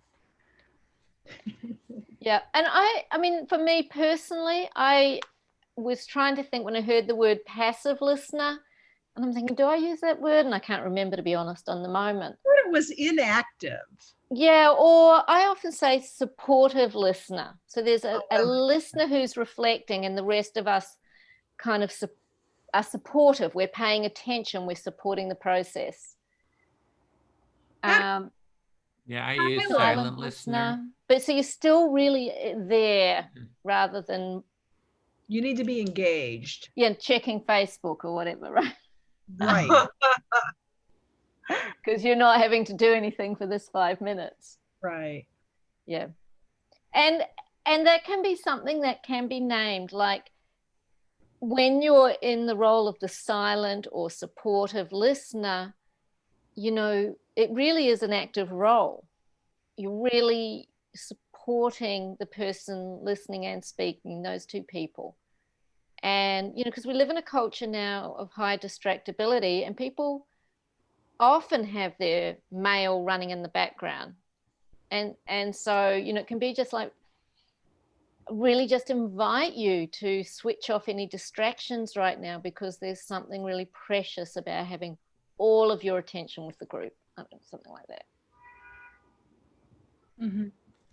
I wanted to identify another challenge, just which you handled, I thought handled well, Shoshona, was when Tatiana spoke, the challenge is listener reflections are much longer than the original. Yeah. So that's the one, that's the challenge. It's on the list there. So it's like somebody, you see that sometimes just there's a short, comment, and then the description goes on, and I thought you just kind of, I mean, it was handled well. But I just wanted to name it. Yeah, and as if you've got a group that's settling into itself, sometimes people meet many times, you can introduce terms like, let the listener know, how much reflection you want. Like, so I might say, look, I just want a couple of words. Oh. Or I really need a lot reflected back today. So that you've got an empowered speaker and the listener can relax because they know what's going to be helpful. So, I mean, I might not do that with a group that's brand new and just learning, but that can be like another level of trust in the listening speaking space. Thank you. So we've got just on 10 minutes before we get pulled back into the main room for the big debrief. And this can be a really helpful time to debrief how you felt you went, anything for feedback that you'd like to offer or receive, or just how you're feeling at the end of your third circle.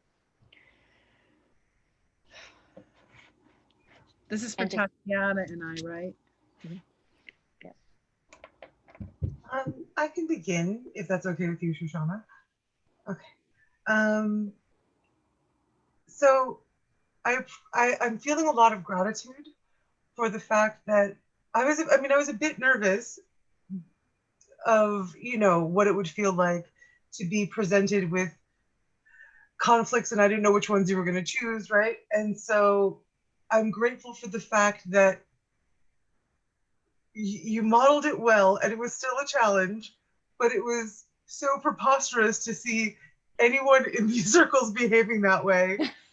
I know that, obviously it's going to feel different when it's live, right? But then I'm left with just a feeling of lightness and mirth coming out of it, because especially like Edwin playing the, the patronizing male kind of, you never, it was fantastic. Sorry, not especially in that you were not a fabulous actress, because you were, especially in that I know him, I've been in more empathy circles with him, so it seemed more jarring to me that he was the one exhibiting bad behavior, just to explain. Because I just always see him as like mild-mannered and empathetic, right? So I'm just grateful for how gently that was held, and how just purely generative it felt. Yeah. Fabulous. Great. I liked when Leora, is that right? Leona. I don't know why I'm having problems with that. Leona. That's okay. I like this. Edward was. Yeah. I don't know. I don't really know what to say. I'm just enjoying this all so much. I feel like I should be paying like for a semester of something here. I think being thrown in the deep end of the pool is probably, for me, for my personality, it's the best way. I think I've said before with some of you that I'm always terrified. I do a lot of public speaking. I'm always terrified when I get platform. They hand me the mic, the guy puts my headset on and checks the sound check. I'm a wreck internally, but then once I start, I'm always fine. Always fine. And so this is very similar feeling to that. It's interesting. I think it's really, and Tatiana, I feel like, you're a very courageous person because you offered to go first both times. So I think you're very similar maybe to me in that way, is that you're just like, I'm terrified, but I'm jumping in. And I really admire that. Oh, thank you. My attitude is just the only way out is through. And if my going into the forest of fear early, like one step before you, makes it easier for you, then I've got to get through it anyway. So I may as well go first, Thank you. Yeah. And, between this week and next, you might want to scroll through the Facilitator Challenges, which is one of the links on one of your emails, and pick your worst nightmare and ask someone in your group. Oh, that's one or two of them, right? You could really dive in the very deep end. So I clicked on that in the email today, and I only came up with the list. I didn't see how to watch the videos. Do you click on the listed things and there's a video for each of those? Is that the live? No, it's just a list. Yeah. Edwin, is there anything? Yeah, it's just a list. There was one sample video that I'd sent. I don't know if you had seen that. That was just a sort of a. Okay. So it is just a list.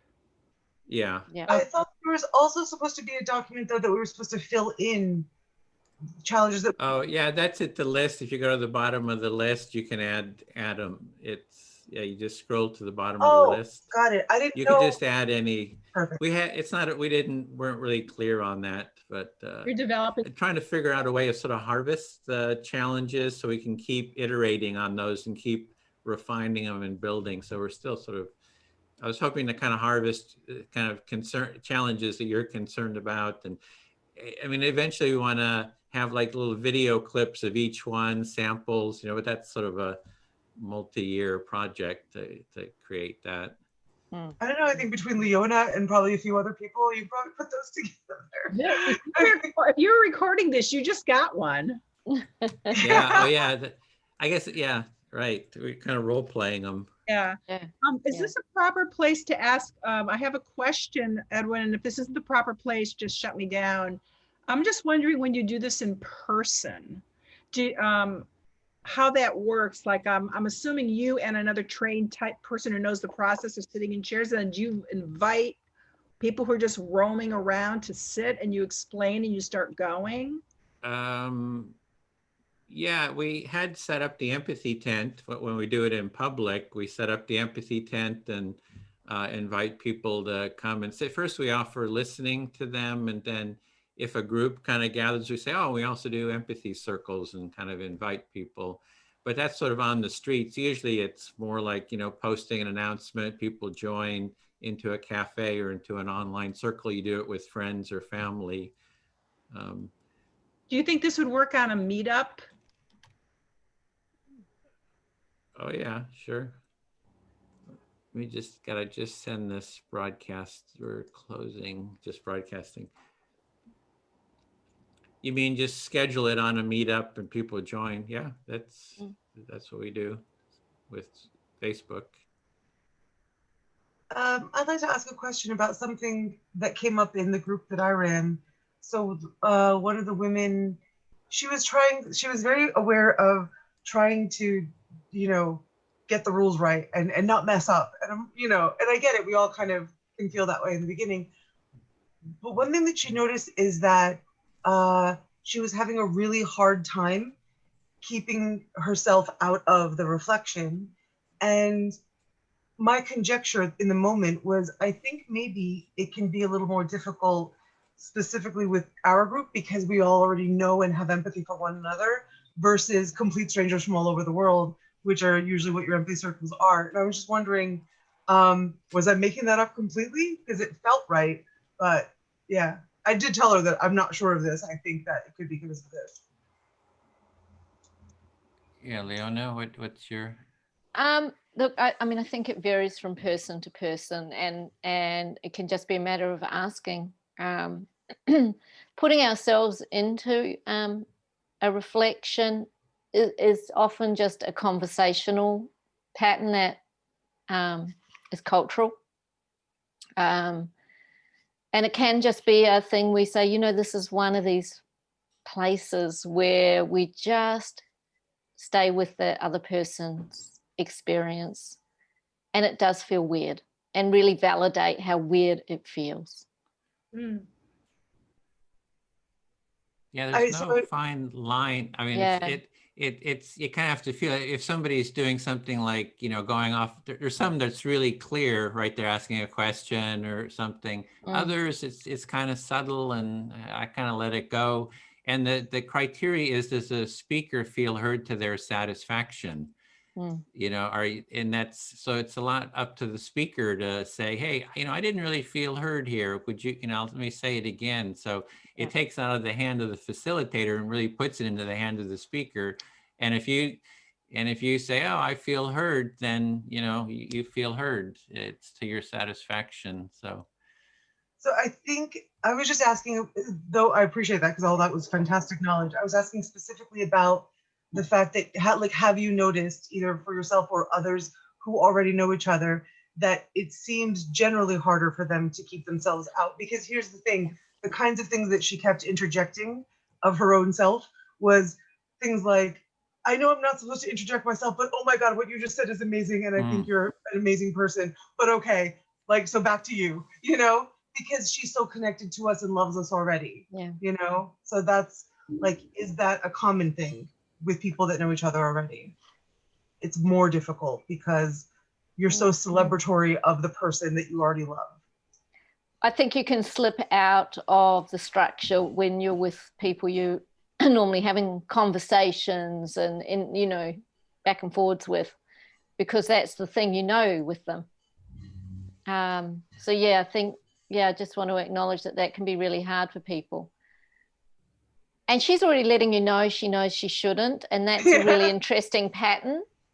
And can be just a private aside later saying, you know, when you hear yourself say, I know I shouldn't, that's probably a chance to just hold that. You can say it when it's your turn to speak.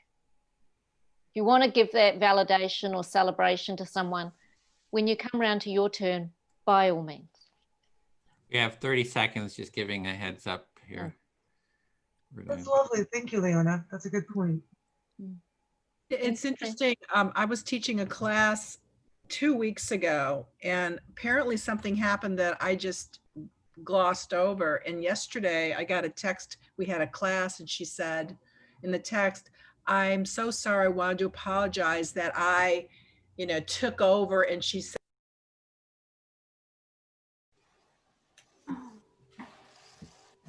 Hello, welcome back, everybody. Hello, thank you. Land here.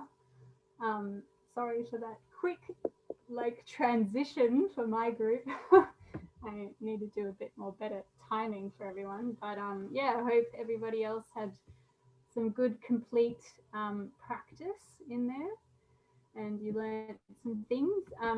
So now this is our debrief and integration time, and you know, whatever your learnings are really help other people learn as well. So it means that, yeah, we're learning 16 times rather than just once because there's 16 of us. So yeah, all your feedback is really useful. So yeah, we're going to go around the circle and just going to double check the questions so that I'm not. Yeah, so you can state if you had any questions that you wanted to pose to the group or the core group. And also, yeah, what was your experience of facilitating that time? How have your thoughts and feelings changed about being in the facilitator role? What strengths or challenges did you notice about yourself? So you can speak to all or some of those questions if you like. I'll put it in the chat so that you can refer to it. And I'll go to Celine first, if you'd like to start.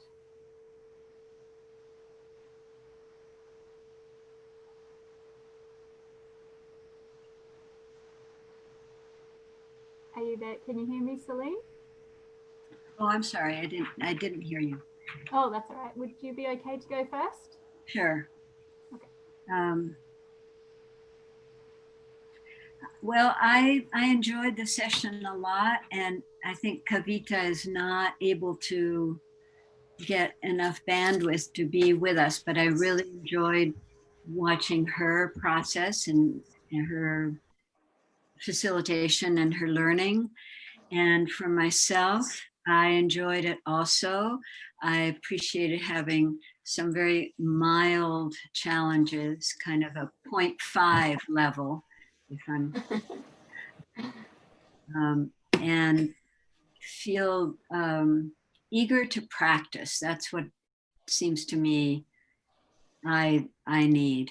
I got confused a couple of times.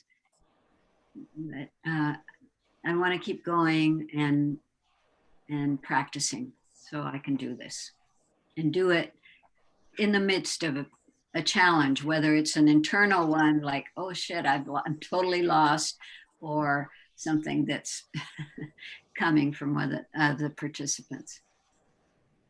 And did you notice any strengths or any parts that were even a little bit easeful for you? Well, yes, I was able to track for the most part when one of the participants was not following the proposed pattern, let's call it, and address it without difficulty. I didn't feel shy about that at all. It was just, great. And I appreciate the structure because it makes it possible to do that without it being my personal thing that I'm correcting them. Mm-hmm. Awesome. Thanks, Helene. What about you, Timothy? Yeah, I really appreciated the experience. I did learn observing others and watching other challenges, and so it was great to do that process. One in my little group, my question was, what do you do when you face somebody, spouting conspiracy theories? We just played with that. So my buddy over there, AC, says, "Hey, I'm one of those people. You know that alien, so and so went off," and I was like, "Oh no, what do I do now? Oh no!" So then I knew to shift right into just listening. I was modeling the listening for the first time, and then oh my God. So and I just spouted back with the enthusiasm or the energy that he was coming with, and he says, "I feel heard." It actually worked. So just being grounded in the listening process to reflect, and then the other big insight is, there's a whole book on this, the nonviolent communication book, called "Don't Be Nice, Be Real." And I was really appreciating Bill's process of inviting us all to step right in and trust ourselves, and to speak up and claim the space. Like, actually, this is what we're doing here. We're trusting the process. It's not about you or me or it's about a process that we trust. And so let's do it this way. Can you agree to that? Like that, for me, that's like a bit of an edge. But but I really appreciated that. Kelly Bryson is who wrote that book, "Don't Be Nice, Be Real." It's a wonderful, rich book on nonviolent communication. But that just came to me. So that was a lesson there for me. It's assertive and real. Anyway, that's it. Thanks. What about you, Shoshana? Oh, am I muted? I can't see myself. Yeah, we can hear you. Oh, good. Okay. Yeah, so I thoroughly enjoyed it. I asked Edwin to throw me into the deep end of the pool, and he and Leona did a great job at that. I had a moment, I don't know what to do. So I think probably what I learned at sometimes you just need to wait and see if it works itself out. And I guess sometimes you can't, but it was really helpful. I think that's probably, I had a lot of kind of fear approaching this session, and I feel like I got over that hump, and I'm really looking forward to continuing. And yeah, it was a great experience. Thanks, Shoshana. Suzanne, what about you? I really enjoyed the session. It was interesting to me to watch how the participants did their facilitation in a slightly different way. I think most of us took a fairly gentle approach, and we all only asked for up to level 3 challenges. So it was interesting to see how that was done, but you certainly need to move on from that. I know it's going to get harder, and I have to be brave next week and go up the ladder a bit. But no, it was great. It was really good, and you learn so much every time. Thank you. Thanks, Suzanne. Over to you, Michelle. Yeah, I really I really appreciated that session. It was like we had a really cool group, and really a lot of humor, and really lots of learning in that. So it was just really cool to have that kind of a dynamic happening. And a lot kind of moved on in I think what moved on was I was able, I felt more coming into more comfortable in the role of facilitator, but then could see where like nervousness was still coming in, and I really appreciated some of the constructive feedback around that. And yeah, just there was an awful lot of laughing. It was great crack. Great. It's always great when the challenges can be fun too, hey? And you, AC, how was it for you? Yeah, I agree. So I was in that group. It was very fun, lighthearted, and super enlightening too. I really appreciate all the feedback and the challenges that we got to experience. One thing that I noticed that I know for myself is like an area to really work on is like nervousness, kind of holding my space a little bit. And so something that I wrote down as like a note just to try is like making sure that I carve out time before the session to make sure that I'm centered, stepping into it like with a full belly and like a clear head and those things, just to be able to hold like the assertion a little cleaner. Yeah, lots of notes, lots of appreciation. Thank you very much. Thanks, AC. How was it for you, Tatiana? Yeah, we also had a lot of mirth because Leona and Edwin are really good actors, and you know, it was kind of jarring. It wasn't as kind of nerve-wracking as I expected it to be because it was so preposterous to see them behaving so badly. You know, it was like this, it's like a duck has just walked up and offered to shake my hand, and they have a hand instead of a wing. Like nothing made sense, but it was great. But it, there were a lot of good sort of corrections and not corrections, but guidance in that. In specifically, there was, so in setting the intention or the topic, because I always try to have as much empathy as possible in general, but particularly in these spaces. And Edwin had said, so when you set the purpose, you can always alongside it offer to people like, this is the suggested topic, or whatever else is alive for you right now, which I just really like the openness and inclusion of that, because it just feels very natural and human and accepting people wherever they happen to be at that moment. Like maybe they don't want to talk about your topic, because something horrible happened at work. So how might it have changed thoughts or feelings? I think I don't think my excitement for facilitation is really deterrable, but I think I am sort of more excited specifically to jump into challenges and harder ones. And there was a really good suggestion as well to maybe, and I'm not setting this for the group, but I think that this is something I'm gonna do for myself. Look at the list of potential problems that you might face during facilitation and choose your scariest one for next week and then request it.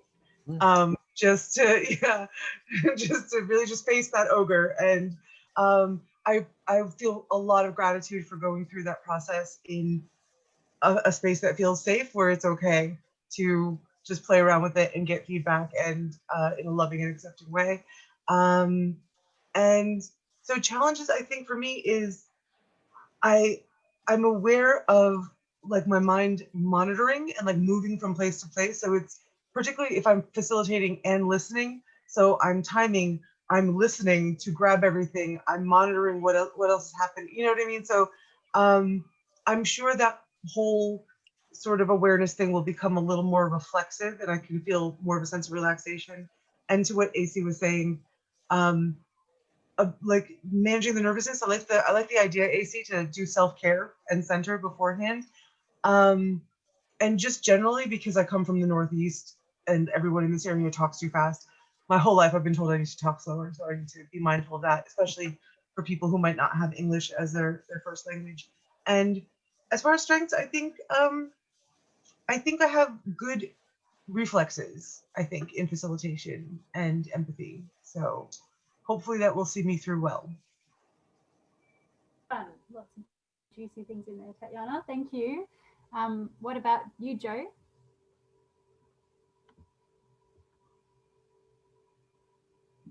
Yeah, so that was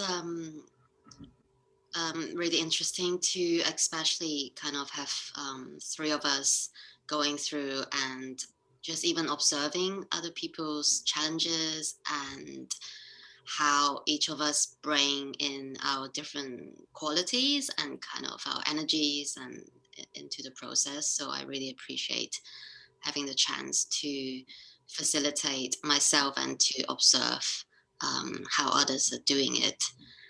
And I feel probably my strength is just kind of to be able to stay calm and offer that presence and to be open and inclusive to allow people to also speak about the topic that they want to speak.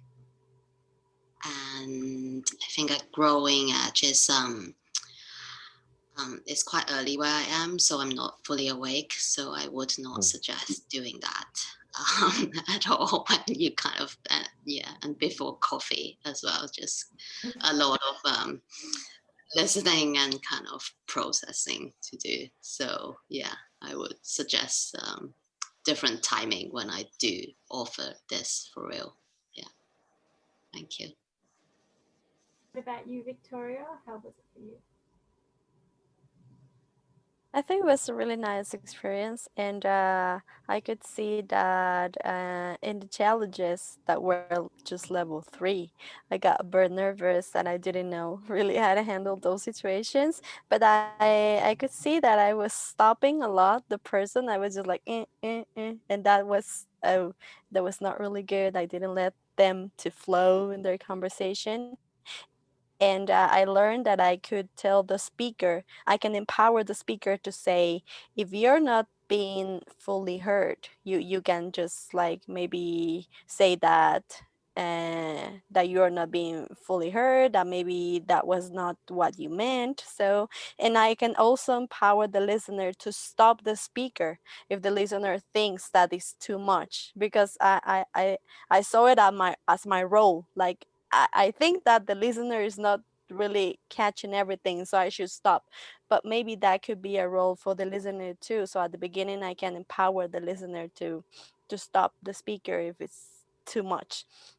And I could notice that I'm nervous, and I need to calm down. And also, even when it was not my turn, I was nervous. At some point, I was like, "Oh my God, what's the time? Or what was she saying?" And I was like, "What? It's not my turn. I'm not facilitating. It's somebody else." So yeah, I just need to relax and just do more practice. Thank you. Thanks, Victoria. David, how was it in your group? Our group was really, really fun. It was nice. I thought both Celine and Kavita, they did beautifully. Their introductions were both really good, and Lou and I were enjoying ourselves breaking the rules, and they were, gentle and forceful in controlling us. So I thought they did really well. And I also really, it's the first time I've been with somebody else, one of the other facilitators in a group. And it was really nice to see, how Lou does things and to learn from Lou. So that was really nice for me.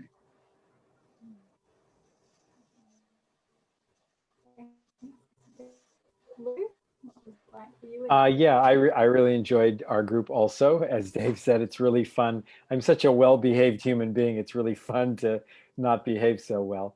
I think that's part of why I love role-playing so much, because I get to let that part of myself out. I think I was also grateful for Dave's presence and the way we both kind of shared our experience and perspectives, which were not always exactly the same, but that's fine. That's part of the richness of facilitating. Kavita's not in the room right now, and she had connection difficulties again.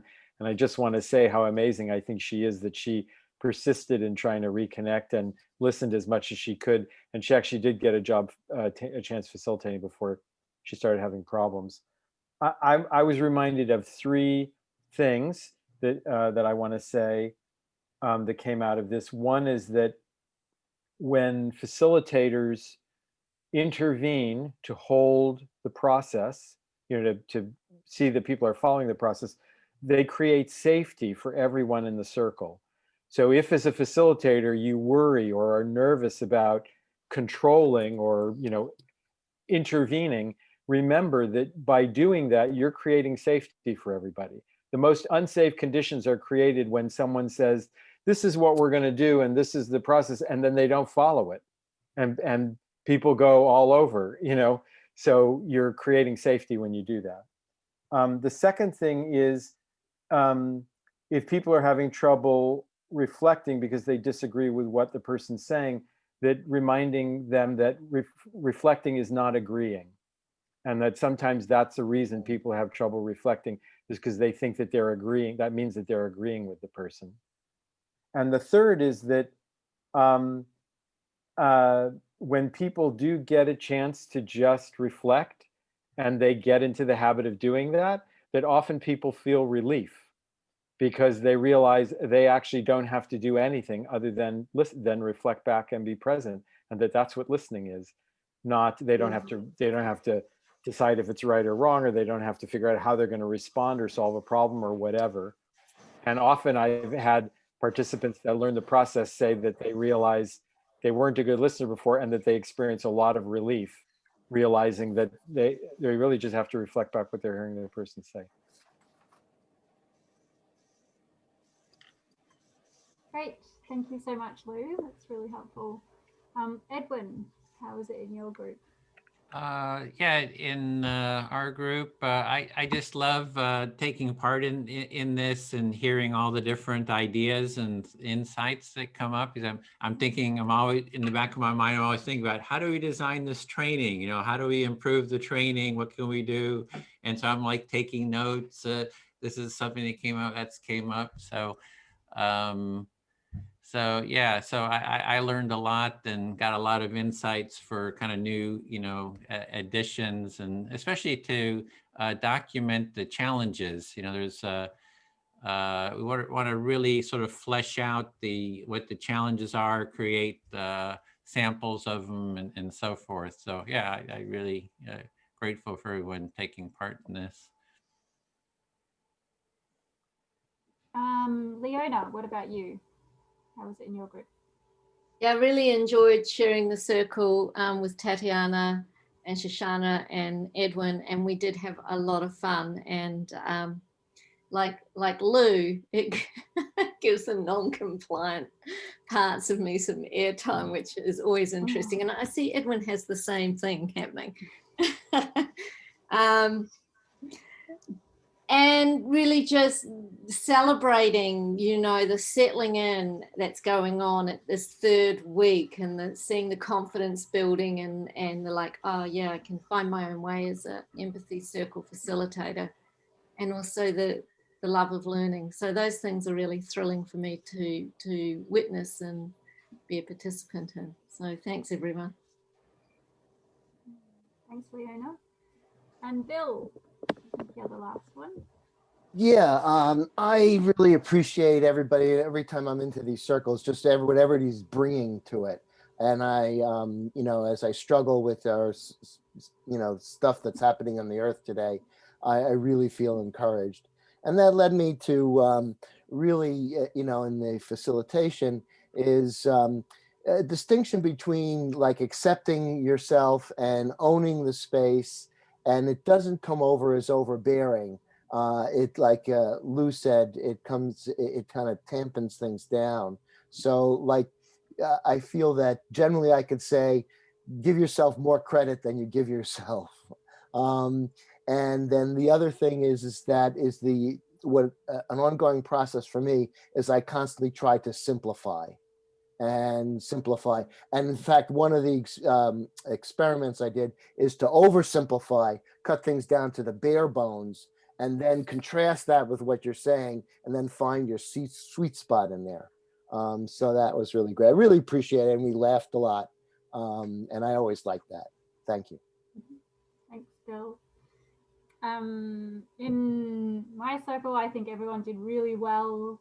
We went very gently with the challenges, but I think, yeah, all Suzanne, Joe, and Victoria were actually like all really good at holding a really safe space, being gentle facilitators, as well as like guiding cheeky participants who, went the wrong way.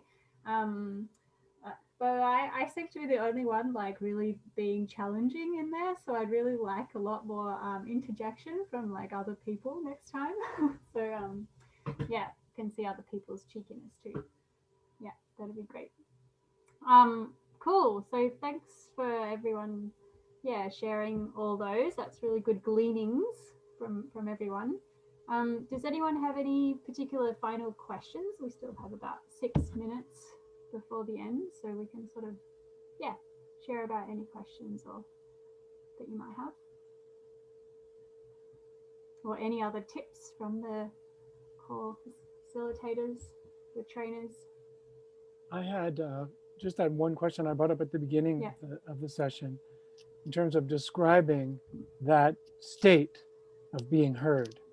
I wonder if anybody's done that, because if you can recall that state to mind, and you see that's our goal, and when feeling heard, it might be a nice way to describe that, right? Your body feels relaxed, you feel relief, you feel your heart gets stronger, you feel your mind calm down. I don't know, just something. Maybe we don't need to discuss it now, but I am working on it. Bill, go ahead. You're going to say something about that. This is my own interpretation. I find it's improvisational. Being heard is always a negotiated meaning. It takes two people, and depending upon the state of both of the people and the capacity, it can change even from minute to minute. So that's what I really like about it, in the sense is that you kind of jump in, and then the person, when you feel heard, you feel it, but it's different every time, and that's what keeps it new for me. Thanks. Thank you. That helps a lot. Can you give some examples, Bill, about what is the it that you feel when, even though it's different every time, what is the it that you feel when you feel heard? Well, again, trying to define it too much almost obscures it in a way, because it's a felt thing, and so. But I would say it's a combination, I think, of where people feel that they're not going to be attacked for what they say. And so there's that, and then they realize, oh, wait a minute, they're not saying this or giving me advice, and so this is different.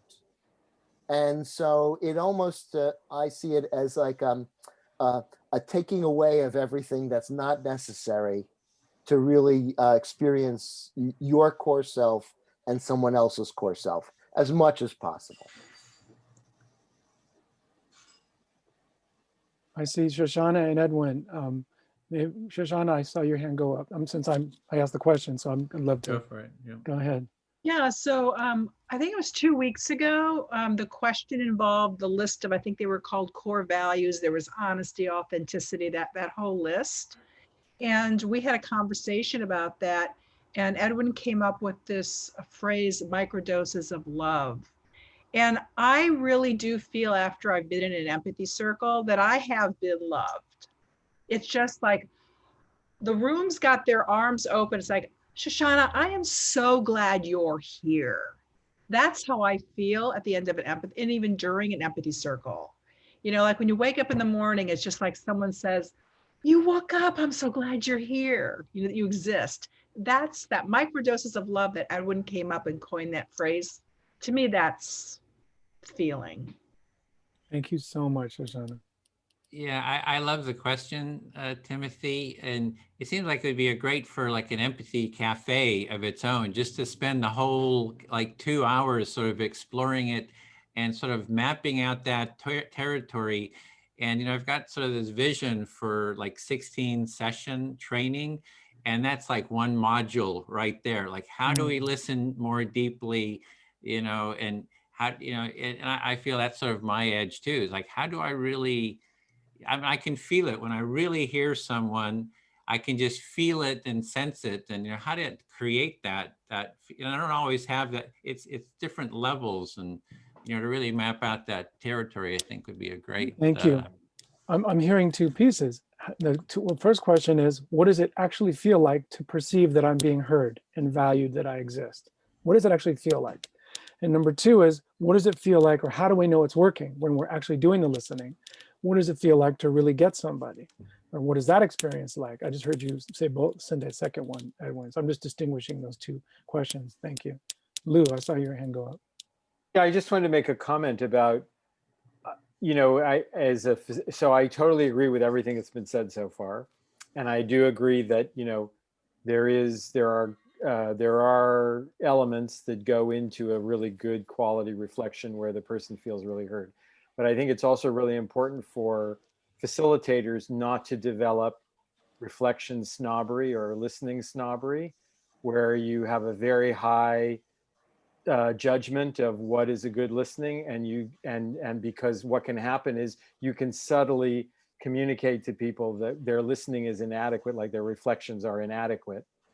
You definitely want to meet people where they are with reflections, and so what you want to watch as a facilitator is how is the participant receiving it, not so much what the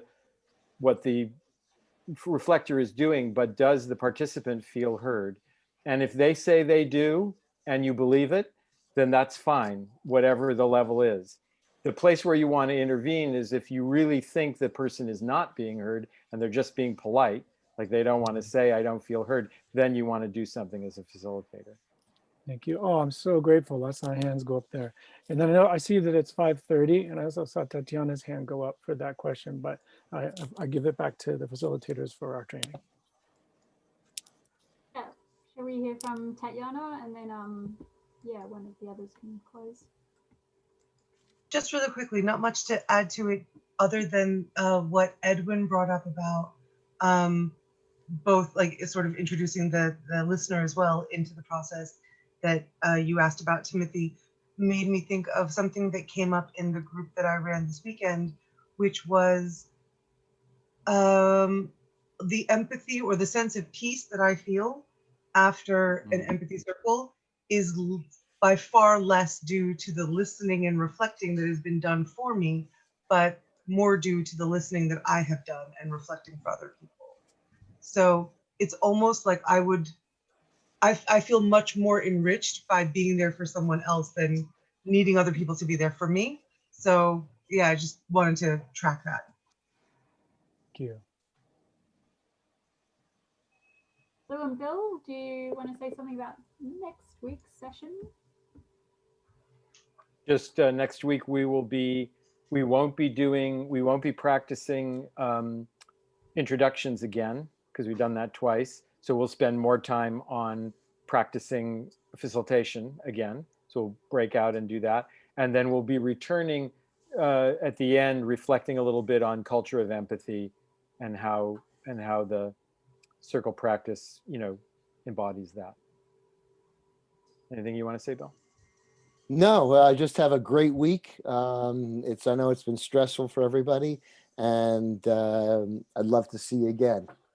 And I'll send out an email with some assignments, new empathy buddies, you know, to fill out the link to fill out the feedback form, and continue with your assignments to try to hold empathy circles, you know, with your family, friends, and there'll be some other, keep an eye out for that email in a day or so.